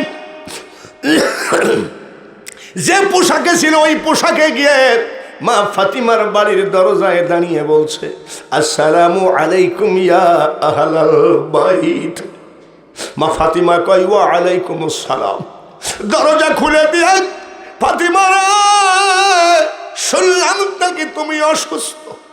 বলে আব্বা ভিতরে আসে। বলে তোমার কি অবস্থা তোমার শরীরের? বলে আব্বা তুমি কি জানো না, এক মুহূর্ত আমি তুমি ছাড়া বাঁচি না। নারায়ে তাকবীর। এক মুহূর্ত আমি তুমি ছাড়া বাঁচি না গো আব্বা। আজ 15 দিন আমি তোমাকে দেখি নাই, তাই আমি বিছানাগত হয়ে গেছি। এখন তোমাকে দেখার সাথে সাথে আমি ফাতিমা সুস্থ হয়ে গেলাম। বাবা যুদ্ধে যাইতেন, মা ফাতিমা বাবার জুব্বা ধরে ধরে আগায় দিতেন। যখন যুদ্ধ থেকে মা বাবা ফিরে আসতেন, মা ফাতিমা দৌড়ে যাইতেন। এইটা হলো মেয়ে আর বাপ, তার নাম হলো নবীজির বিটি ফাতেমা। ভাইরা আমার, বন্ধুরা, পর্দার আড়ালে মা বোনেরা, নবীজি দেখতে গেছেন একদিন।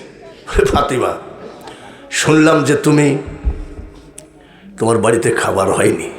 না আব্বা, ঠিকই আছে, আজ 3 দিন ধরে খাওয়া দাওয়া খুব একটা অসুবিধা নাই, তো আলহামদুলিল্লাহ বলি। সুবহানাল্লাহ বলে কি বলে? না খাইও কি বলে? আর আমরা খাইয়ে কি বলি? নাউজুবিল্লাহ। বলে বলতো মা তোর কি ব্যাপার? বলে আপনার জামাই, রোজে রোজগারের মালিক আল্লাহ।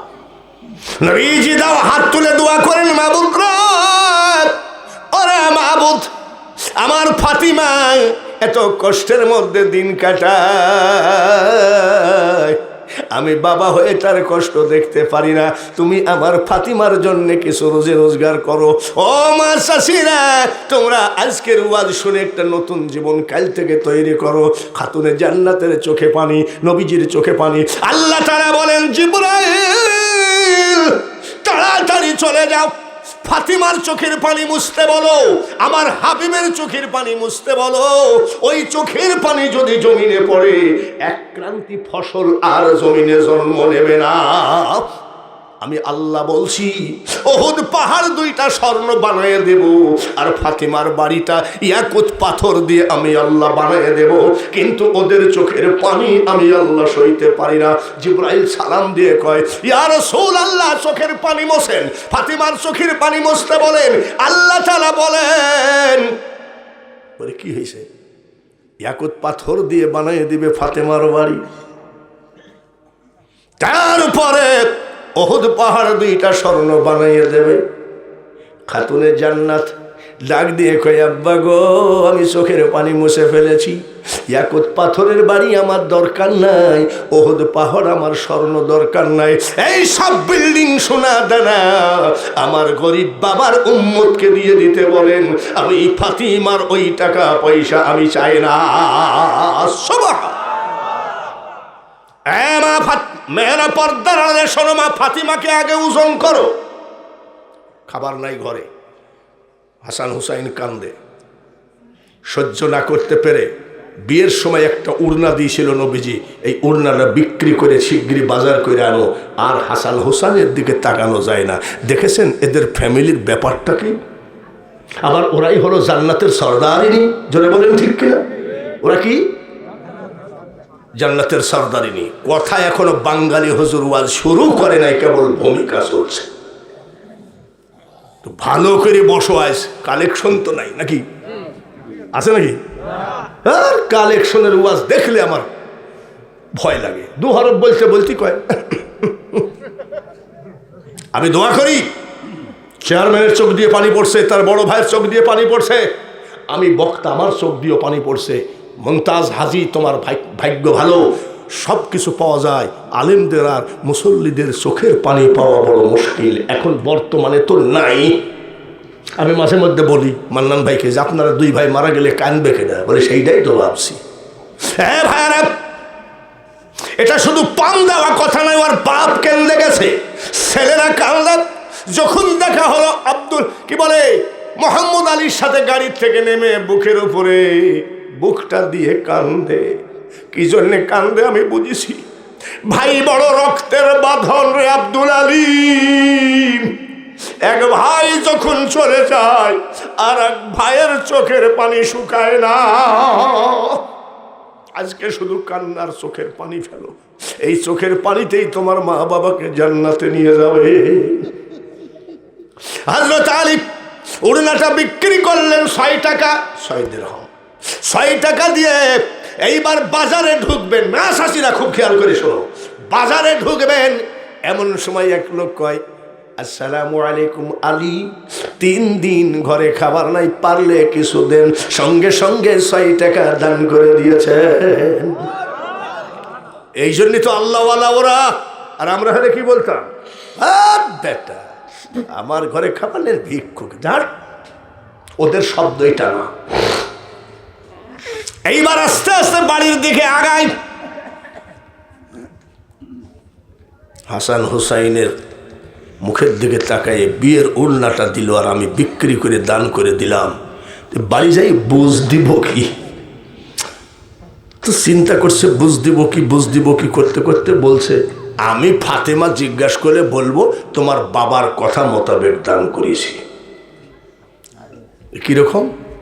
তোমার বাবা বলেছে 1 টাকা দান করলে আল্লাহ 10 টাকার মালিক বানিয়ে দেয়। সুবহানাল্লাহ।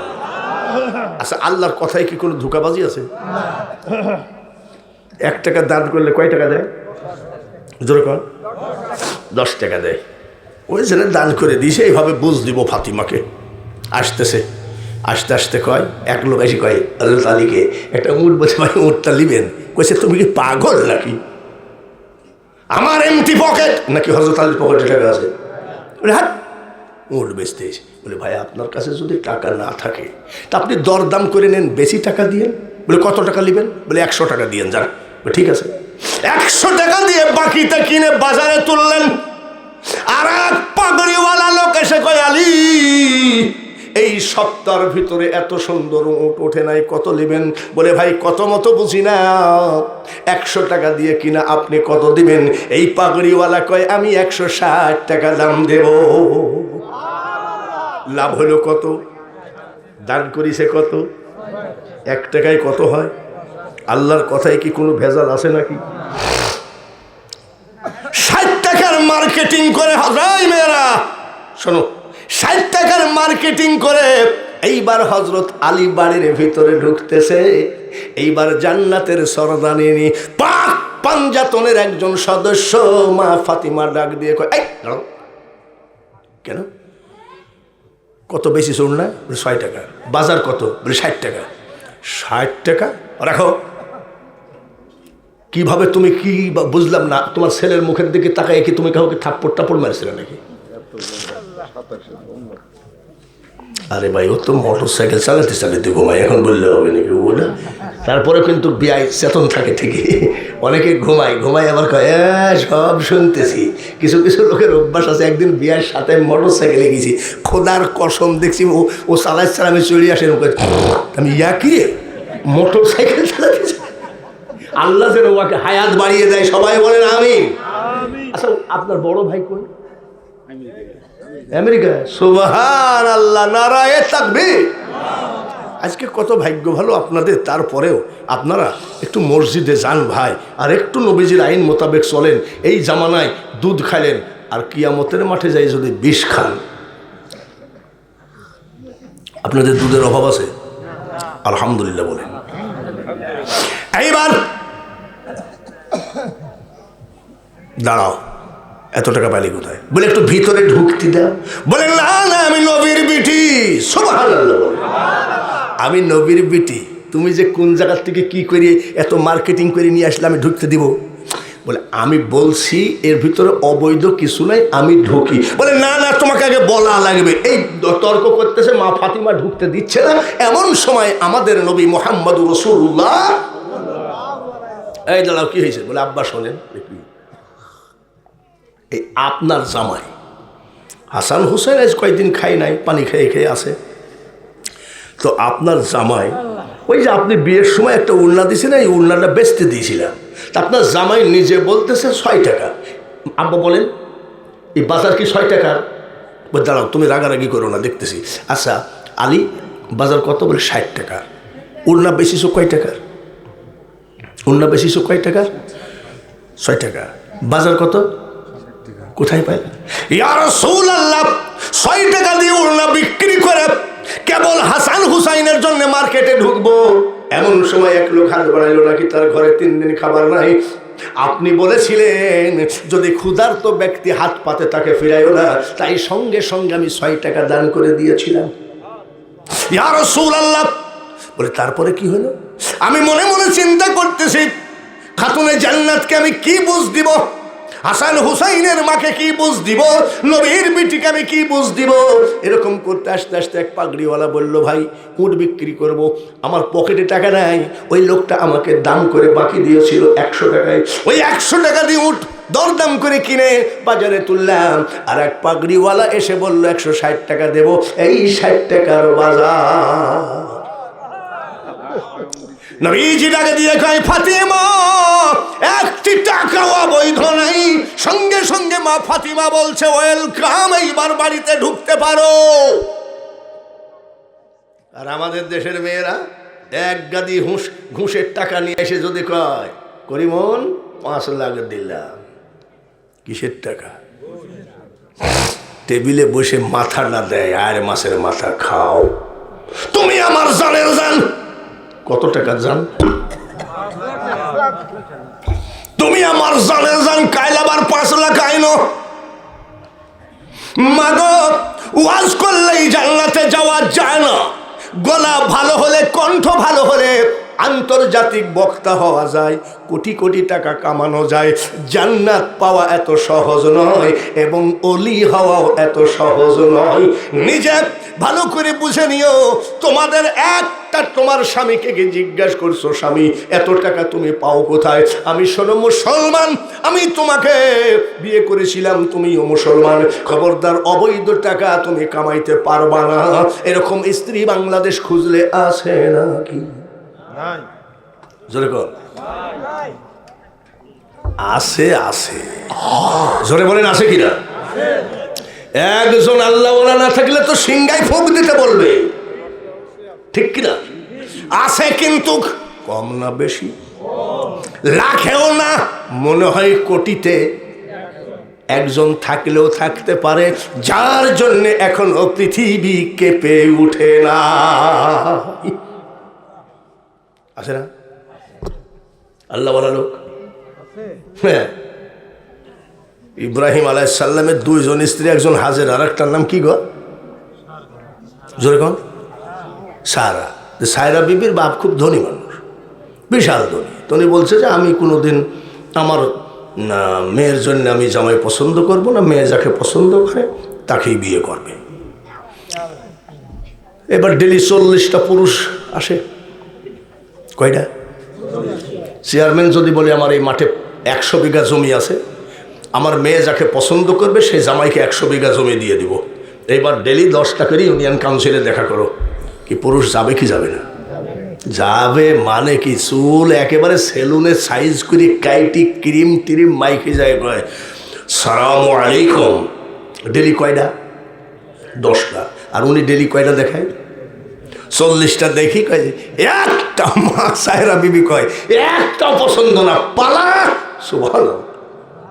প্রতিদিন 40টা করে তাড়ে, সবাই বোঝে সায়রার কি চেহারা, আমাদেরকে তাড়িয়ে দেয়। বান্ধবীরা জিজ্ঞাসা করে, সায়রা এত সুন্দর সুন্দর যুবককে তাড়াও কেন? সায়রা বিবি বলে, তোরা বুঝবি না, আমি একটা মানুষকে 40 বার স্বপ্নের মধ্যে দেখেছি, সেই মানুষটা এখনো আসে নাই, তিনি হবেন আমার স্বামী। কয়বার দেখিছে?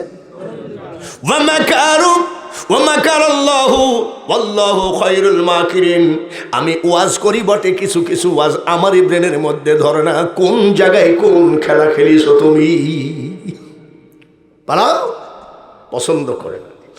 পরের দিন আসছে রাজা বাদশার ছেলেরা, ওদের চেহারা ভালো না খারাপ?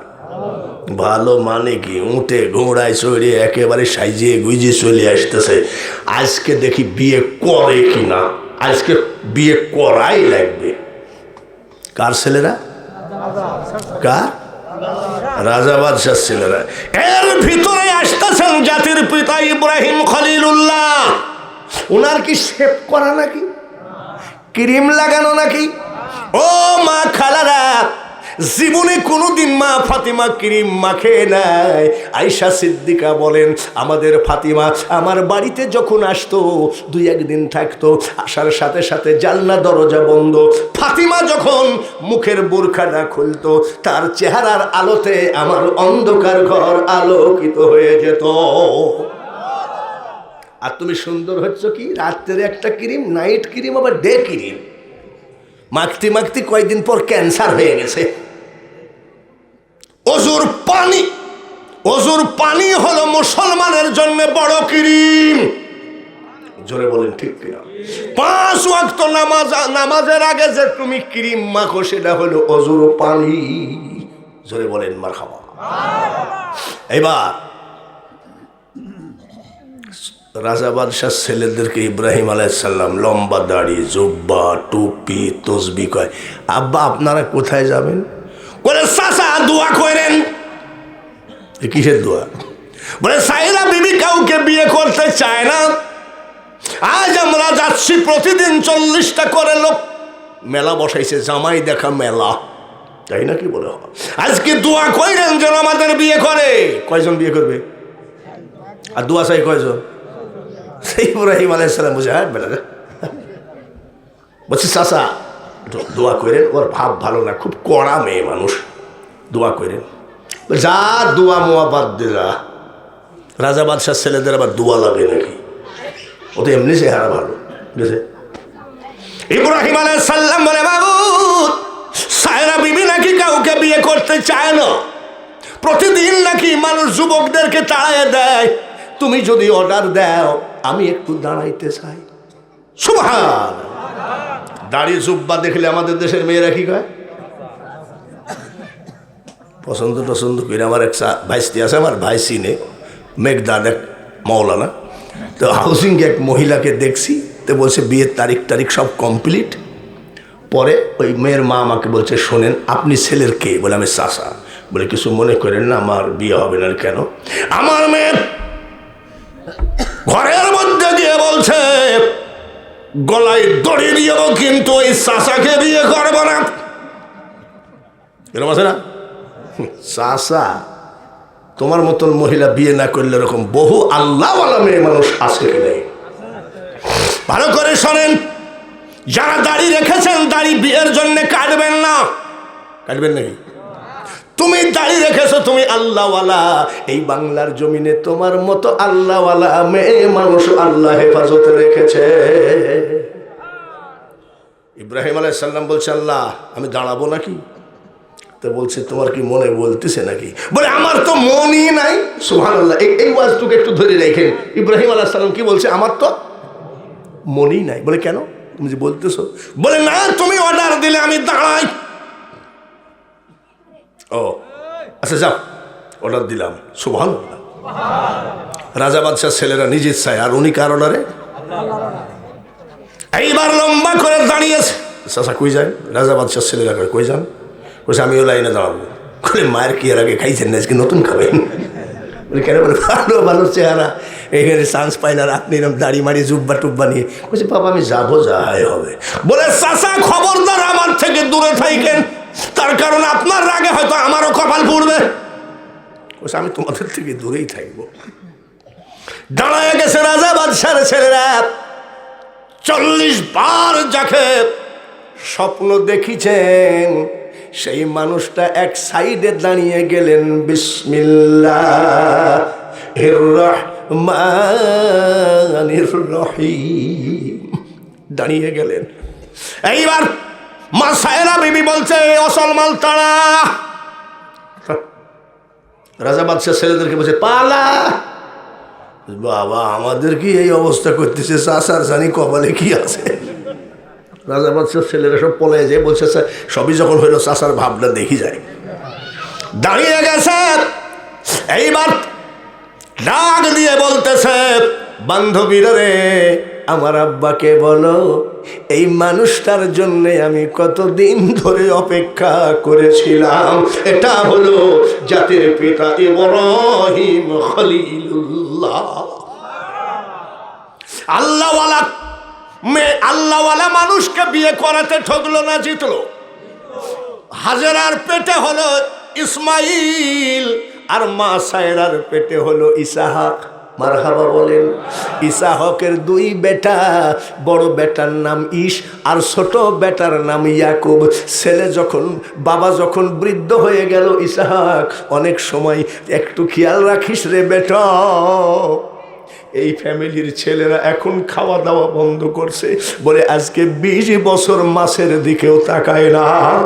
আমার আব্দুল আলিম একদিন বলতেছিল, আমি আব্দুল আলিম সম্পর্কে সেদিন এক জায়গায় কথা উঠলো, এক মৌলানা বলছে আমি ওই বাড়িতে গেছিলাম, আব্দুল আলিমের ভিতরে কোনো আলসামি কোনো রাগ ঝাল ছিল না। এই আব্দুল আলিম একদিন বলতেছে, মিয়া ভাই বলে কি, বলে আপনি সামান্য খান কেন?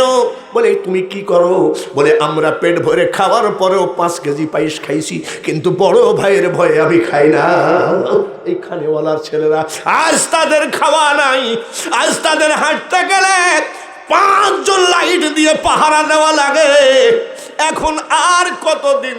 এইবার কান্দো কান্দো, চোখের পানি ফেলো, চিনে নে তোর আপনারে, ওরে বুঝু মনা এ সংসারে কেউ নাই আপন জনা।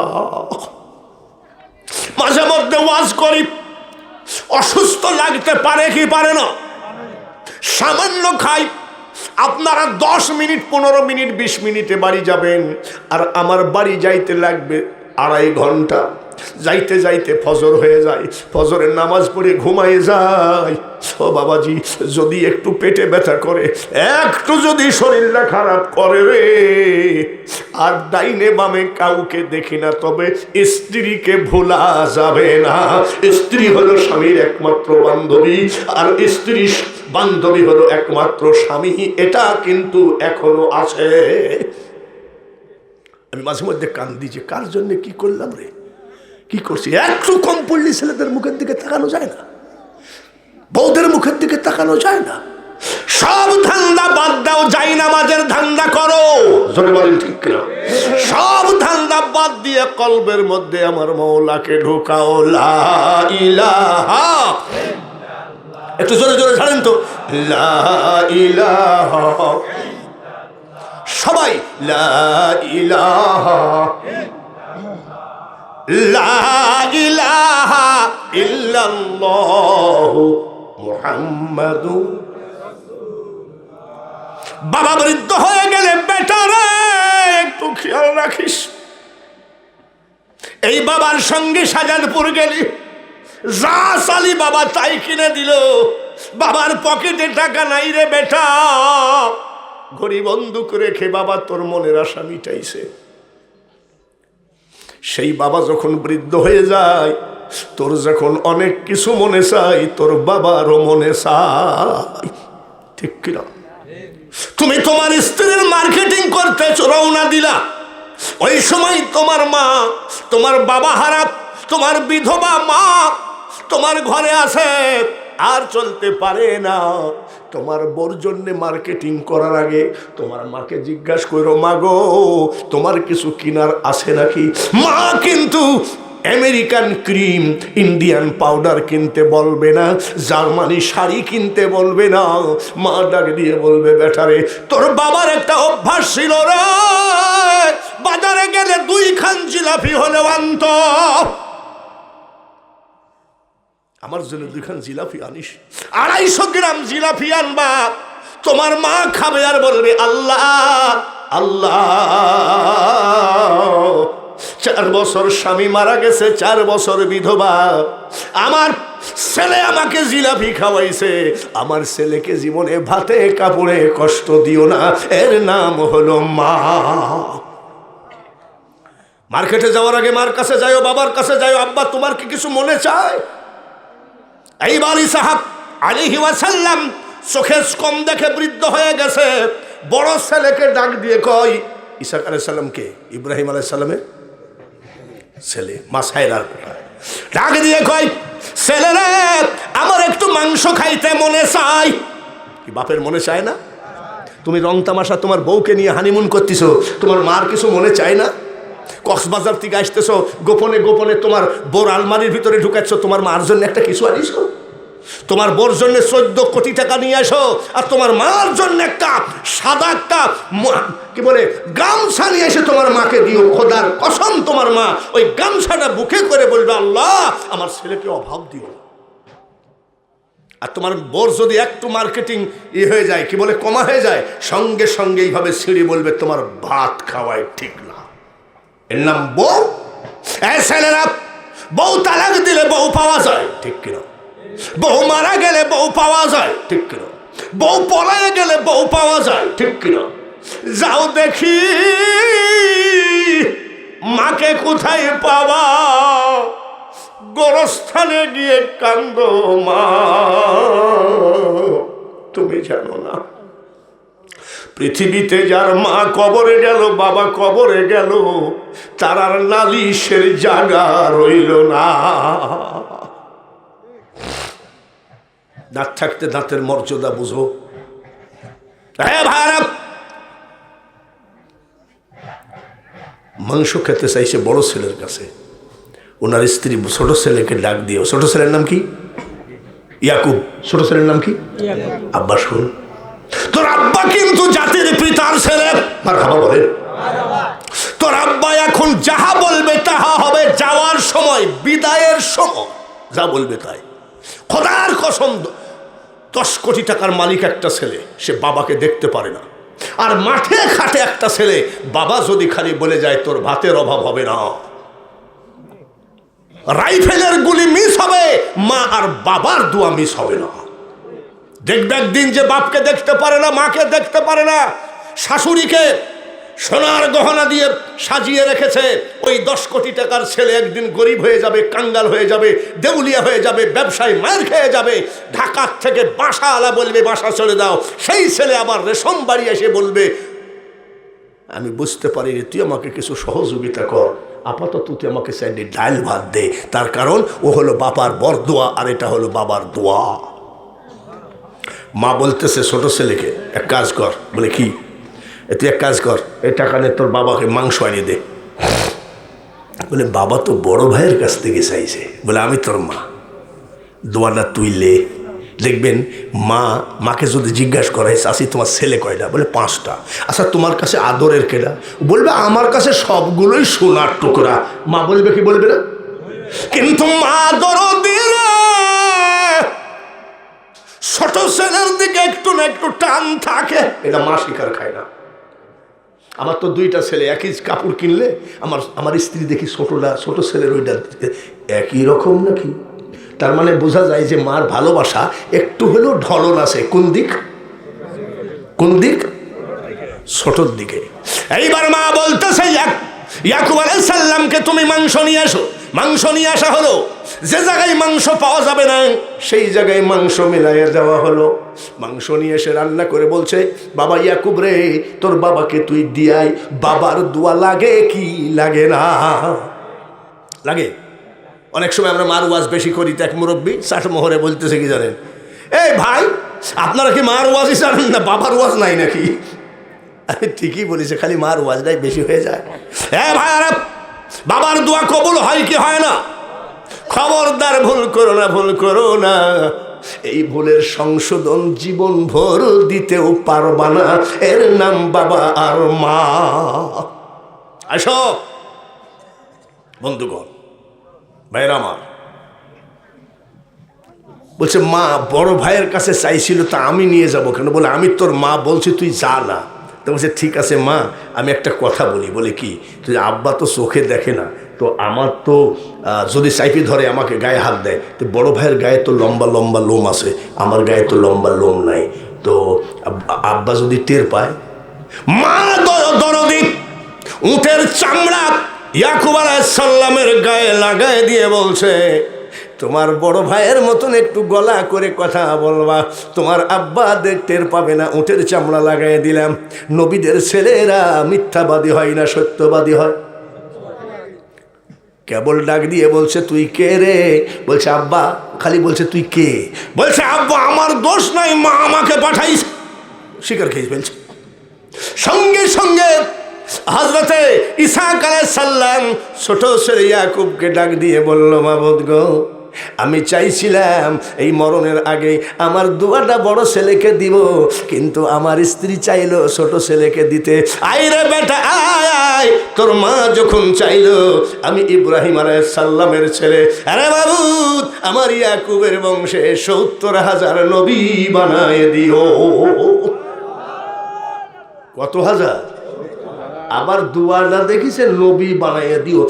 ১,২,২৪,০০০ পয়গম্বর, অন্যান্য নবীদের মধ্যে শুধু এই ইব্রাহিম আলাইহিস সালাম হযরতে ইয়াকুব আলাইহিস সালামের বংশের মধ্যে ৭০,০০০। এটা কার দোয়া? জোরে কোন? বাবার দোয়া লাগে কি লাগে না? তাই বাবাকে ভজো, এই বাবাকে না ভজে পীর বাবাকে ভজো। এটা আর একটা ভুল পথে আসো। তার কারণ পীর বাবা চাইবে গরু দাও, ছাগল দাও, হাঁস দাও, মুরগি দাও, টাকা দাও, আর এই বাবা কিন্তু চাইবে আমার ছেলের পকেটের টাকাটা জমা থাক। আবার মনে করেন না হুজুর পীরের বিরুদ্ধে বলতেছে, না না, তোমার পীর তো তোমার মার বাবা। জোরে বলেন ঠিক কিনা? মার সাথে কাবার সম্পর্ক। মার সাথে কিসের? বলে কেন? ৩ লক্ষ টাকা খরচ করে মক্কা মদিনা জিয়ারত করলে হজ কবুল হতেও পারে, নাও হতে পারে। তবে মনে রাখো মানুষ, নবীজি বলেন একবার যদি সকালবেলায় উঠে তোর মা আর বাবার দিকে ভালো নজরে তাকাও, সঙ্গে সঙ্গে ৭০টি কবুলিয়াত হজের নেকি তোমার আমল নামায় হয়ে যায়। নারায়ে তাকবীর। হ্যাঁ ভাইরা, খুব খেয়ালের সাথে শোনা লাগবে। রাজি আছেন তো? রাজি আছেন তো? মারহাবা বলেন। এইবার বন্ধুরা, খাতুনে জান্নাত মা ফাতেমার ওই ওয়াজটা কিন্তু শেষ হয় নাই। শেষ হয়েছে? মানে শেষ হয়েছে। তা আবার ওইখানে আসবো নাকি? এই মানে মোনাজাত করে দিব নাকি? না মানে কয়টা বাজে? আরে দাঁড়াও, মুমতাজ হাজি কই এত সহজে ছাড়বো নাকি? ৯টায় ধরেছি, এদিকে আবার ২.৫ ঘন্টা হয়ে গেল। নারায়ে তাকবীর। এদিকে ঢক ঢক করতেছে, একটু তাড়াতাড়ি করতে কও। কোন দিক ঢক ঢক করতেছে কোন? তো তবারকগুলো একটু তাড়াতাড়ি করতে কও। তার কারণ আমারও তো জীবন ১ লক্ষ টাকা মিটানোর পরে বক্তা কয় আমার ডায়াবেটিস বেড়ে গেছে, ১ ঘন্টার বেশি ওয়াজ করতে পারবো না। আর বাংলাদেশে একটাই বক্তা পাইছো যে একেবারে আসার সময় দেখি মুমতাজ হাজি কয়, মান্নান ভাইকে ৪ ঘন্টা ঝাড়তে কইেন। আচ্ছা বাবা রে, আচ্ছা এই বয়সে কি আর ৪ ঘন্টা চলে? চলে? ডুবাইয়ে ভাসাইতে পারো। ও বাবা রে, আসল জায়গায় হাত পড়িছে তাই না? আমার পাশে যে বসে আছে দেখেছেন, ও আবার কি কয়, ২-১খান না বললে শান্তি লাগে না। তাইতে তোমায় ডাকি আমি এলাহি আল মিন গো আল্লাহ। এই দেশে যখন আসতাম তখন ২-১খান লালন গীতি দিয়ে আমি উদাহরণ দিতাম। এই দেশের বড় বড় বক্তারা বলিছে উনি একটা বাউল। এখন দেখতেছি ইন্টারনেট খুললে বক্তাদের মুখে শুধু গান আর গান। ওকে জাতা গান নাকি নসিমন গান বলে বক্তা? বক্তাদের আগে বক্তারা ওয়াজ করতে গেলে কোরআন হাদিস খুঁজে যেত যে কি কি বলবো। আর এখন কিছু কিছু বক্তা লালন গীতি, জালাল গীতি, হালিম গীতি, মমতাজ গীতি, দেখেন ইন্টারনেট খুলে জিজ্ঞেস করেন এদেরকে, খালি গান আর গান, গান বলে বলে। এখন আবার দেখছি আপনাদের একটা বক্তা আছে মোশাররফ সাহেব, আছে না? মোশাররফ সাহেব কিন্তু কোকিল কণ্ঠী, আবার কি বলে কালো সেই রকম কোকিলের মতন। মোশাররফ হোসেনের গলা দেখেছেন? যখন নারায়ে তাকবীর করে চিৎকার করে তখন মনে হয় বুকের মধ্যে সড়সড় করে ওঠে, ঠিক কিনা? আল্লাহ তাআলা তার হায়াত দান করেন, সবাই বলি আমিন। এক বক্তা আর এক বক্তার সুনাম করলে কি লস আছে নাকি? লাভ আছে, জোরে বলেন ঠিক কিনা? লাভ আছে। এক ভাই আর এক ভাইকে খাটো না করি, এক ভাই আর এক ভাইকে বড় করলে আল্লাহ তাকে বড় বানায় দেয়। আল্লাহুম্মা মুহাব্বতের সাথে সাল্লি আলা মাওলানা ওয়ালা আলি সাইয়্যিদিনা মাওলানা মুহাম্মদ। হাসান কান্দেন বিষের জ্বালাই মারহাবা, হুসাইন কান্দেন কারবালায়, জয়নাল আবেদিন কান্দেন এজিদের ওই জেলখানায়। একটুখানি মোহাব্বতের সাথে পড়ি আল্লাহুম্মা সাল্লি আলা মাওলানা মুহাম্মদ ওয়ালা আলি সাইয়্যিদিনা মাওলানা মুহাম্মদ। নবীজির যখন বয়স 2 বছর হয়ে গেল, কথা বলা শুরু করলেন। মা হালিমাতুস সাদিয়া জিজ্ঞেস করে নবীকে, বেটারে আমার ডান দুধটা জীবনভর খালি, বাম দুধ মুখে দেওয়ার সময় মুখটা বন্ধ করলি কারণ কি? আমার নবী কয়, মাগো আপনার যে একটা সন্তান ছিল আমার দুধ ভাই, আমি যদি 2 দুধ খাই আমার দুধ ভাইয়ের হবে কি? এইটা হলো নবীজির তরিকা, এক ভাই আর এক ভাইকে মোহাব্বত করা। খবরদার, হিংসা থাকবে না, নিন্দা থাকবে না। ইন্নামাল মুমিনুনা ইখওয়া, মুমিনগণ পরস্পর ভাই ভাই। জোরে বলুন ঠিক কিনা? নবীজির তরিকা হলো মুমিনগণ পরস্পর ভাই ভাই। তাই যদি হয় তাহলে আমাদের দেশে তোমার আমারই কেন? শুধু ওয়াজ শুনলে হবে না, ওয়াজ আমল করতে হবে। তুমি যখন এসেছিলে ভবে, কেন্দেছিলে তুমি, হেসেছিল সবে, এমন জীবন করিও গঠন, হাসিবে তুমি তোমার জন্যে, কান্দেবে ভুবন। সেই মানুষ হয়ে কবরে যান, দেখবেন আপনি মরার পরে মুখের কাফনটা সরাইলে মনে হবে আপনি জিন্দা আছেন, আপনাকে জীবিত জীবিত মনে হবে। এইটা কি? ওয়ালা তাকুলু লিমান ইউকতালু ফি সাবিলিল্লাহি আমওয়াত বাল আহইয়াউন ওয়ালাকিন লা তাশউরুন। আল্লাহর রাস্তায় যারা মারা গেছে তাদেরকে তুমি মৃত বলো না, তারা জীবিত, কিন্তু তোমরা উপলব্ধি করতে। 5 পাটুল বলে একটা জায়গা আছে, এটা মনে হয় চাটমোহর থানা বা ভাঙ্গুরা থানার মধ্যে পড়বে। 5 পাটুল, আপনারা নাম শুনছেন কিনা জানি না।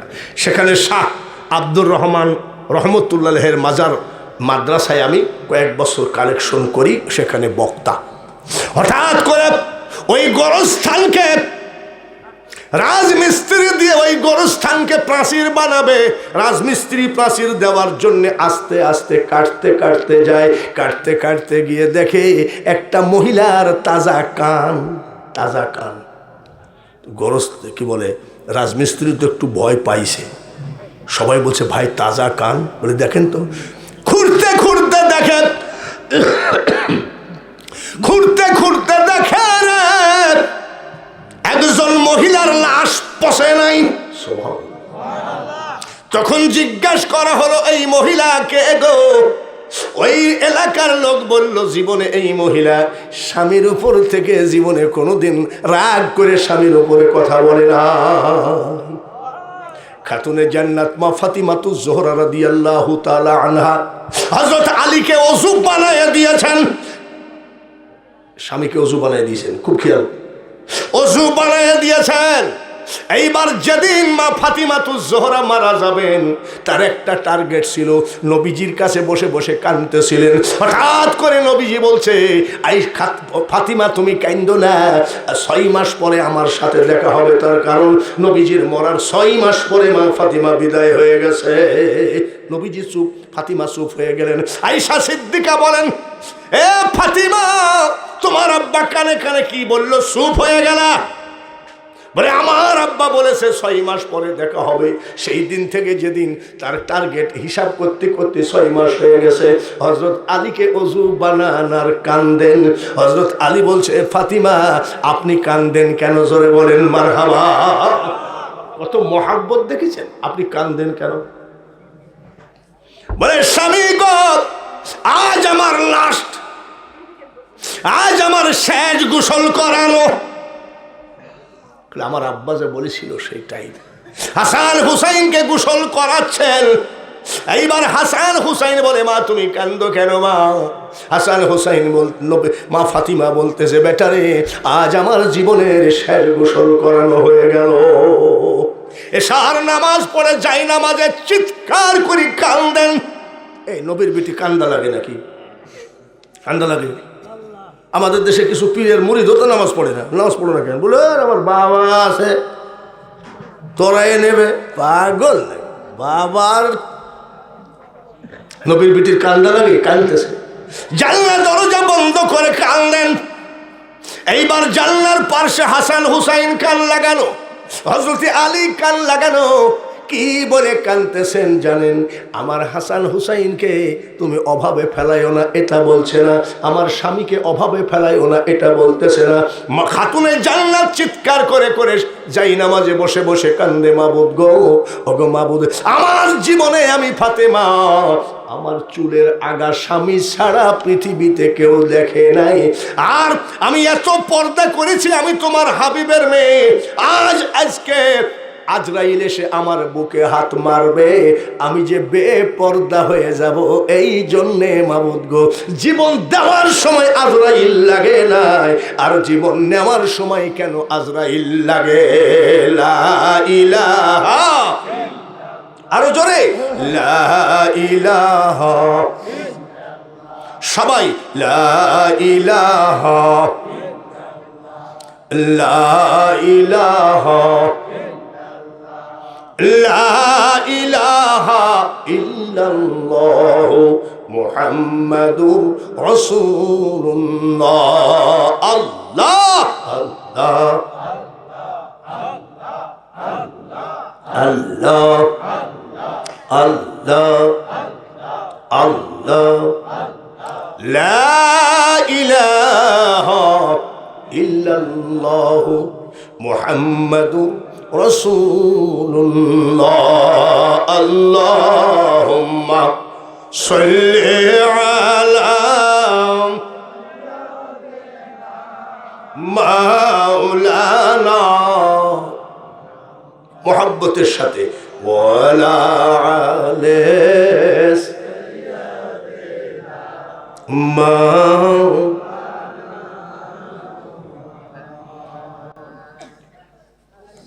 কান্দিয়া বলেন মা আয়েশা,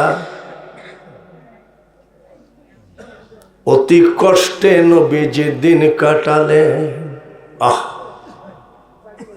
পেট ভরিয়া খাইলেন না, উম্মতের কারণে নবীজির খেজুর পাতার বিছানা। আল্লাহুম্মা, সবাই সাল্লি আলা মাওলানা ওয়ালা আলি সাইয়্যিদিনা মাওলানা মুহাম্মদ। খাতুনে জান্নাত কান্দেন, মাবুদ জীবনে কোনোদিন আমি তোমার হাবিবের মেয়ে বেপর্দা হয় নাই, আর আজকে আজরাইল আমার বুকে হাত মারবে, আমি যে বেপর্দা হয়ে গেলাম, এর নাম হলো পর্দা। জান দেওয়ার সময় আজরাইল লাগলো না, নেওয়ার সময় কেন লাগবে? তুমি আসতে পারো না? এইবার আসেন হাসান হুসাইন দৌড়ে গেছে, বলে মা তোমার ভাব তো দেখছি বিদায় হয়ে যাবা। বলে হ্যাঁ মা, আমাদের দুই ভাইকে তুমি দুধের ধার মাফ করে দিও, দুধের ধার মাফ করে দিও। দুই ছেলেকে ডাক দিয়ে কই, বেটা রে, আল্লাহর ওয়াস্তে আমি তোদের মা ফাতিমা দুধের ধার মাফ করে দিলাম, কিন্তু আমার একটা শর্ত। বলে কি? আমি যখন মারা যাব, যখন জানাজার কি বলে গোসল করানোর পরে কাফন পরানো হবে, একটা শর্তে আমি মাফ করলাম, কাফনের মাথার দিকে আর পিছনের দিকে এইভাবে পেশাবি না। বলে মা এটার সাথে আবার কি সম্পর্ক? মা বলে সরব, কাফনের মাথার দিকে আর পিছনের দিকে যদি পেশাও কাফনটা টাইট হয়ে যাবে। টাইট ফিট পোশাকে মেয়েদের বডি বোঝা যায়। খবরদার এমন ভাবে কাফন পরাবা ওর ভিতরে নারী আসে না পুরুষ আসে কেউ যেন টের না পায়। আল্লাহ, এর নাম জান্নাতের সরদারিনী। জোরে বলেন ঠিক কিনা? নামাজ কাজা ছিল, হযরত আলীর নামাজ কাজা ছিল, হাসান হুসাইনের নামাজ কাজা ছিল। তারা তো নামাজকে প্রতিষ্ঠিত তো তারাই করেছে, ঠিক কিনা?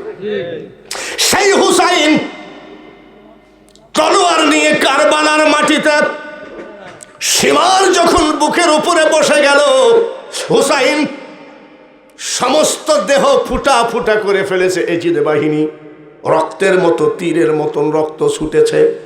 এমন সময় তার বুকের উপরে বসা জিজ্ঞাসা করে, কে গো? বলে আমি সীমার। তুমি কি মুসলমান কিনা? বলে আমি তোমার নানার উম্মত। বলে তুমি কি চাও? তোমাকে জবাই করব, কল্যাণী এজিদের কাছে দিব, কল্যাণী এজিদের কাছে দিয়ে আমি কিছু পুরস্কার নিব। এইবার হুসাইন কান্দে থরথর করে কাঁপে আর কয়, মুসলিম হয়ে তুমি এত বড় খারাপ কাজ করবা কেমনে? তুমি যে গলায় তলোয়ার দিবা এই গলায় কি আমার মা ফাতিমা সুমা দেয় না? তুমি যে গলায় তলোয়ার বসাবা এই গলায় কি আমার বাবা শেরে খুদা সুমা দেয় নাই? আমার নানা রহমাতাল লিল আলামিন দয়ার নবী কি সুমা দেয় নাই? সীমার বলতেছে, হুসাইন এসব বাকুয়াজ বইকে লাভ নাই। কার মা কার নানা কার বাবা কোথায় সুমা দিল সেটা আমার প্রয়োজন নাই। আমার প্রয়োজন হলো তোমাকে জবাই করে নিয়ে যাব। বুঝতে পেরেছি। আমার একটা শর্ত আছে। বলে কি? জবাই করে নিয়ে যাও। আহা, জবাই করে নিয়ে যাও, কিন্তু একটা শর্ত। বলে কি? আমাকে 2 রাকাত নামাজ পড়তে দাও। যে নামাজের জন্য আমার নানার জীবন, যে নামাজের জন্য আমার নানার পরিশ্রম, সেই নামাজ আমাকে 2 রাকাত পড়তে দাও রে সীমার। আমি কিয়ামতের মাঠে 2 রাকাত নামাজের বিনিময়ে আমার নানার হাতে পায়ে ধরে হলেও এই 2 রাকাত নামাজের বিনিময়ে তোমাকে জান্নাতের ব্যবস্থা করতে চাই। সীমার চিন্তা করে 2 রাকাত নামাজ পড়তে দিলে জান্নাত পাবো, কল্যাণ নিয়ে গেলে টাকা পাবো, উভয় দিকে লাভ। উঠে দাঁড়াইছে, নামাজ পড়ো। কয় রাকাত? 2 রাকাত নামাজের নিয়াত করেছেন। 1 রাকাত পরে উঠে আর 1 রাকাতের সেজদায় গেল। আল্লাহু আকবার বলে আর একটা সেজদা দিতে 2 রাকাত নামাজ হয়ে যায়। সঙ্গে সঙ্গে ওই বেঈমান কাফের মুনাফিক তলোয়ার চালায় দিল, আর একটা সেজদা দিতে দিল না। শুধু কারবালার ইতিহাস শুনলে হবে না, হাই হোসেন করে বুক থাপড়ানোর নাম কারবালা নয়। এইবার হুসাইন ডাক দিয়ে কয়, মাবুদ গো, একটা সেজদা দিতে দিল না। কাল কিয়ামতের মাঠে গো আমার নানার সামনে তুমি আমাকে অপমান করো না।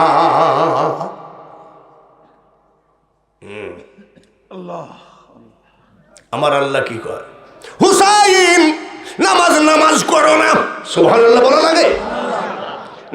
নামাজ করো না বলে কেন? আমি আল্লাহ ইচ্ছা করে একটা সেজদা বাকি রেখেছি,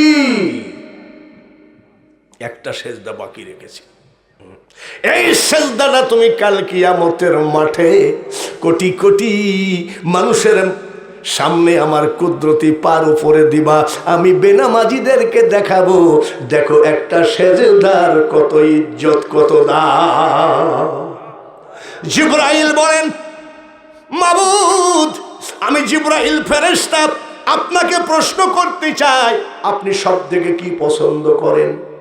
আমার আল্লাহ তাআলা বলেন, জিবরাইল রে, আমার সব থেকে পছন্দ হলো আমার বান্দার সেজদা।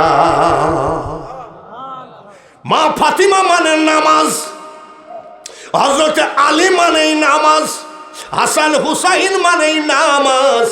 কিন্তু সেই হাসান হুসাইনের প্রেমে পাগল পারা হয়ে হাই হোসেন করেন, নবীর প্রেমে পাগল পারা হয়ে কোন ইয়া রাসূলুল্লাহ ইয়া রাসূলুল্লাহ। কিন্তু দেখা গেল জিন্দেগিতে এখনো জুম্মার নামাজেও হাজির হন না। এটাকে উম্মতে মুহাম্মদী বলা। যার নামাজ নাই, সোজা কথা, তার জান্নাতের দরজা বন্ধ, ঠিক কিনা? এইবার আসুন, আমি ওয়াজের শুরুতেই বলেছি নবীজির তরিকা মোতাবেক জীবন গড়তে হবে, তাহলেই না আপনাদের জান্নাত হবে, এ কথা বলছিলাম না? এবার আমার সামনে আমার ভাই চেয়ারম্যান, আমি যখন প্রথম ওনাদের বাড়িতে আসি উনি ছিলেন মেম্বার, তা আমাকে বলছে ভাই একটু দোয়া করেন তো চেয়ারম্যান হওয়ার।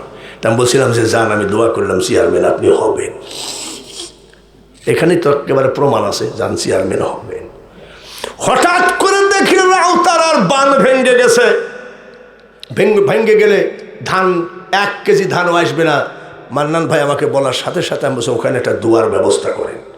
দুয়ার ব্যবস্থা করছে, তো খালি মোহাম্মদ, তখন ছিল মোহাম্মদ মেম্বর, তখন কয় চেয়ারম্যান সাহেব তুমি মোহাম্মদ মেম্বর চেয়ারম্যান হলো কবে?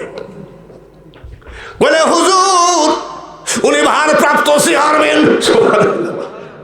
কান্দেন, সব কিছুর মালিককে আল্লাহ, জোর জুলুম করে হয় না, আল্লাহ দিলে সব হয়। সেই মোহাম্মদ চেয়ারম্যান, ও ভাই চেয়ারম্যান, ও ভাই এমপি, ও ভাই মন্ত্রী মিনিস্টার, হযরত ওমর কিন্তু তামাম পৃথিবীর অর্ধেক দেশের রাষ্ট্রপতি ছিলেন, ঠিক কিনা? 11 তলা বিল্ডিং আমাদের সংসদ ভবন, 1 ঘন্টা সংসদ চললে 30,000 টাকা কারেন্ট বিল উঠে। আর আমিরুল মুমিনিন খলিফাতুল মুসলিমিন হযরত ওমর রাদিয়াল্লাহু তাআলা আনহুর অ্যাসেম্বলি সংসদ ভবন ছিল খিচড়া খেজুরের পাটি। এত হট্টগোল ছিল, এত অশান্তি ছিল। খবরদার, আমি কি আওয়ামী লীগের বিরুদ্ধে বলছি নাকি? আমি একটা কোরআনের চরিত্র নিয়ে কথা বলতে চাচ্ছি, জোরে বলেন ঠিক কিনা? এইবার রাষ্ট্রপতি হযরত ওমর, আগামীকাল ঈদ, আগামীকাল কি নেতাদের মার্কেটিং হয় কোথার থেকে? সিঙ্গাপুর, মালয়েশিয়া, লন্ডন, নেতাদের ধনী লোকের মার্কেটিং হয়। আর হযরত ওমরের স্ত্রী বলতেছে এবার ঈদে আমাকে কিছু দিতে হবে না, বুঝতে পারিছি, আমার ছোট ছেলেটা একটা জামা করতেছিল, ছোট ছেলেটা একটা জামা করতেছিল। হযরত ওমর রাদিয়াল্লাহু তাআলা আনহু বলছেন দেখা যাক রাষ্ট্রপতির ছেলে কি জন্য কান্দে, দেখা যাক। রাষ্ট্রপতি অর্থমন্ত্রীর কাছে চিঠি লিখতেছে, অর্থমন্ত্রী আমি রাষ্ট্রপতি ওমর বলতেছি আমার ছোট ছেলেটাকে একটা জামা দেওয়া দরকার, 1 মাসের বেতন আমাকে অগ্রিম দিয়ে দেন। ইতি ওমর, ইতি রাষ্ট্রপতি ওমর, আমিরুল মুমিনিন ওমর, খলিফাতুল মুসলিমিন ওমর। এইবার অর্থমন্ত্রী হযরত ওমরের চিঠি পড়ে চিঠি লিখতেছে, দুঃখিত 1 মাসের বেতন আপনাকে দিব, 1 মাস আপনি বাঁচবেন কিনা তার শিওর কি, তারপরেও যদি আপনি বেঁচে থাকেন এটা হলো গণভোট, গণতন্ত্র। আপনাকে যে সামনে 1 মাস রাষ্ট্রপতি রাখবে তারই প্রমাণ কি, যার জন্য আমার দ্বারাই দেওয়া সম্ভব হলো না। হযরত ওমর চিঠি পড়তেছে আর কাঁদতেছে। হযরত ওমরের স্ত্রী বলছে অর্থমন্ত্রী মনে হয় 1 মাসের বেতন দেয় নাই, এই জন্য কাঁদতেছ? হ্যাঁ। বলে তুমি কেমন রাষ্ট্রপতি? বলে আমি ওই জন্যে কান্দি না, আমি ওমর একটা যোগ্য অর্থমন্ত্রী পেয়েছি যে রাষ্ট্রপতিকেও খাতির করলো না। ইয়া আইয়ুহাল্লাযীনা আমানুদখুলু ফিস-সিলমি কাফা, পরিপূর্ণভাবে ইসলামের ভিতরে দাখিল হয়ে যাও। রাষ্ট্রপতি ভাইরা, বক্তা ভাইয়েরা, পীর ভাইয়েরা, কিয়ামতের মাঠে কড়াই কড়াই হিসাব দিতে হবে। ফামাইয়া আমাল মিসকালা যাররাতিন খায়রান ইয়ারা ফামাইয়া আমাল মিসকালা যাররাতিন শাররান ইয়ারা। একটা সরিষাকে 70 টুকরা করলে এক টুকরাকে জাররা বলা হয়। এই এক টুকরা জাররা পরিমাণ হিসাব আল্লাহ কারোকে ছাড় দিবেন না। যা করো তাই করো রে মন, পিছের কথা রেখো স্মরণ বরাবরই। ও তোর পিছে পিছে ঘুরছে সমন, সমন মানে আজরাইল, কোন দিন হাতে দেবে দড়ি। খবরদার, কাকে তুমি আঘাত করিস তুমি বলতে পারো আল্লাহর আইনে আল্লাহর ডায়েরিতে লেখা আছে। জোরে বলুন ঠিক কিনা? আমাকে ভণ্ড বলো কোনো ব্যাপার না, আর একজনকে ভণ্ড বলো কোনো ব্যাপার না, কিন্তু এটাও মনে রাখো আল গিবাদু আসাদ্দু মিনাল জিনা। গিবদ করা আর জিনা করা একই কথা। চার দোকানে বসে এই সব গিবদ করা বাদ দিতে হবে কি হবে না? জোরে বলেন হবে? গিবদ ছাড়া তো দেশে কিছু না। মসজিদের মধ্যে তো গিবদ করে বসি বসি, আবার ওইখানে লেখা আছে দুনিয়াবি কোনো কথা বলিবেন না। এসব ফাত্রামি বাদ দিয়ে আসুন আমাদেরকে নিজেকে নিজে তৈরি করি। পিরানে পীর দস্তগীর মহিউদ্দিন আব্দুল কাদের জিলানী 22 বছর ইরাকের জঙ্গলে আল্লাহকে ডেকেছে। আল্লাহ শুধু 22 বছর পরে একটা আওয়াজ করেছে, নিজেকে সংযত করো। কয়টা? নিজেকে সংযত করো। নিজেকে সংযত না করে তুমি পীর হয়ে গেলা। হ্যাঁ, তুমি বিশাল পীর হয়ে গেল। আবার লিখতেছে কি আখেরি আউলিয়া, তার মানে আর আউলিয়া আসবে না। মুজাদ্দাদ লিখতেছ, মুখে দাঁড়িয়ে নাই। বলতেও ভয় লাগে, সরকারের নিষেধ আছে যে কোনো রাজনীতির ওয়াজ চলবে না। এখানে রাজনীতির ওয়াজ করেছি নাকি? করেছি নাকি? রাজনীতির ওয়াজ নয়। রাজনীতি কেমনে চলবে তা নবীজির হাদিস আর কুরআনই তাকে প্রমাণ দিয়েছে, ঠিক কিনা? এশার নামাজ পড়ে হযরতে ওমর রাদিয়াল্লাহু তাআলা আনহু মসজিদের ভিতরে বসে বাতি ধরায়ে খাতা কলম আলমারির থেকে বের করে হিসাব করতেছে। রাষ্ট্রপতি কিসের হিসাব করে? রাষ্ট্রের। জোরে বলেন কিসের? রাষ্ট্রের হিসাব করে। এমন সময় হিসাবপত্র করতেছে একা একা নবীজির জামাই হাসান হুসাইনের বাবা দৌড়ে এসে বলতেছে, এ আলী আসসালামু আলাইকুম। হযরত উমর বলছে, আলী বলতেছে আসসালামু আলাইকুম। বলে কি ব্যাপার, আপনি নামাজ পড়ে চলে গেলেন আবার ফিরত আসলেন? হযরত আলী বলতেছে, এত চেষ্টা করলাম ঘুমে ধরল না, তাই আবার পুনরায় আসলাম। বলে আলহামদুলিল্লাহ, ভালোই হলো, আসেন দুই ভাই গল্প করি। এবার হযরত আলী আর উমর গল্প করবেন। সবগুলো রাষ্ট্রের সমস্ত খাতা কলম আলমারির মধ্যে তালা মেরে বলছে, আসেন বসেন। বাতিটা নিভাইয়ে দিয়েছে। হযরত আলী বলতেছে, উমর গো, ও গো উমর, বাতি নিভাইয়ে দিলেন, কথা শুনে তো শান্তি লাগবে না মুখ না দেখতে পারলে? হযরত ওমর কয়, দুঃখিত, আপনার সামনে বাতি নিবানো বেয়াদবি, কিন্তু এই যে বাতির তেল, এটা রাষ্ট্রীয় তেল। এই তেল রাষ্ট্রের হিসাব করার জন্যে, এই তেল কারোর পারিবারিক আলোচনা করার জন্যে নয়। এর নাম হলো রাষ্ট্রপতি। এসব এখানে রেশম বাড়িতে চিল্লায় কোনো লাভ নাই, তার কারণ ওটার কাম সারা হয়ে গেছে, তাই না? সারা হয়ে গেলেও বলতে হবে কি হবে না? হযরত ওমর রিলিফের কাপড় দিলেন। কিসের কাপড়? আপনাদের দেশে ত্রাণের চালের বস্তা, আলু, পটল এসব দেয় নাই, আর উনি দিলেন রিলিফের কাপড়। সবার লম্বা জামা হয় নাই। হযরত ওমর লম্বা জামা গায়ে দিয়ে কেবল মেম্বারে খুতবা পড়বেন। এমন সময় এক যুবক বলতেছে, আপনার মতন চোরের পিছনে নামাজ হয় না। হযরত ওমর বন্ধ রাখলেন। আব্বা, আপনি আমাকে চোর বললেন কেন? দেখেন তো রাগ আছে দেখি। চোর বললেন কেন? বলে, আপনি যা রিলিফের কাপড় দিয়েছেন, আমাদের তো লম্বা হয় না, আপনারটা লম্বা হলো, যার জন্য আপনি চুরি করেছেন। চোরের পিছনে নামাজ হয় না।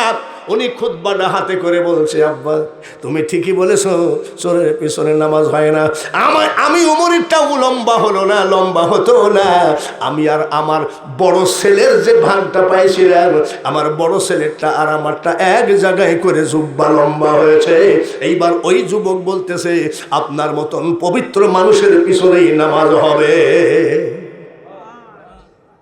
ভাইরা, খুব কষ্টের জীবন। আমরা কিন্তু মুসলিম স্বাধীন নয়, আমরা পরাধীন। কার কাছে পরাধীন? কোরআনের কাছে বান্ধা। জোরে বলুন ঠিক কিনা? ইচ্ছা হলেই একটা কাজ করতে পারি না, সেটা কবিরা হতে পারে, সগীরা হতে পারে, সেটা কুফরি হতে পারে। যার জন্য বাবাজি আপনাদের মসজিদের ইমাম সাহেবের কাছ থেকে বুঝে নেন, ইমাম গো আমরা কোনভাবে চলবো। কাহারো দেলে দিও না আঘাত, সে আঘাত লাগিবে কাবার গায়। কই সেই নেতা? ত্রাণের চাউল পুকুরের পানির মধ্যে পলিথিন দিয়ে ডুবানো, ত্রাণের চাউল তোমার গোয়াল ঘরের মধ্যে ঢুকানো। হযরত উমরের ওয়াজ করলে এই নেতারা বলবে এই বক্তা কিন্তু অসলমান। সারাদিন তিনি রাষ্ট্রপতি, রাত্রে নাইট গার্ড। হযরত উমর সারাদিন কি রাষ্ট্রপতি, রাত্রে নাইট গার্ড। নাইট গার্ডের মতো চলাফেরা করতেছেন। এক তাম্বুর ভিতরে এক মহিলা চিৎকার করে কাঁদতেছে, আর তাম্বুর বাইরে এক লোক এইভাবে ঘুমায়ে ঘুমায়ে পড়ে যায়। রাষ্ট্রপতি যাই বলতেছে, ভাইজান আপনি এইভাবে ঘুমাচ্ছেন আর ভিতরে চিৎকার করে কে? বলে ভাই আজ দুদিন আমাদের ঘরে কোনো খাবার নাই, আমার স্ত্রীর পেটে বাচ্চা, আজকে আবার তার পেটে ব্যথা উঠেছে, আজ সন্তান হবে। একে তো খালি পেট, তারপরও ব্যথা উঠেছে, তার চিৎকারে আমার ঘুমের ডিস্টার্ব হচ্ছে। হযরত উমর বলছে তাই নাকি? এক মুহূর্ত দেরি না করে ঘরে চলে গেলেন। হযরত উমরের স্ত্রী জিজ্ঞাসা করে, এত তাড়াতাড়ি আসলা?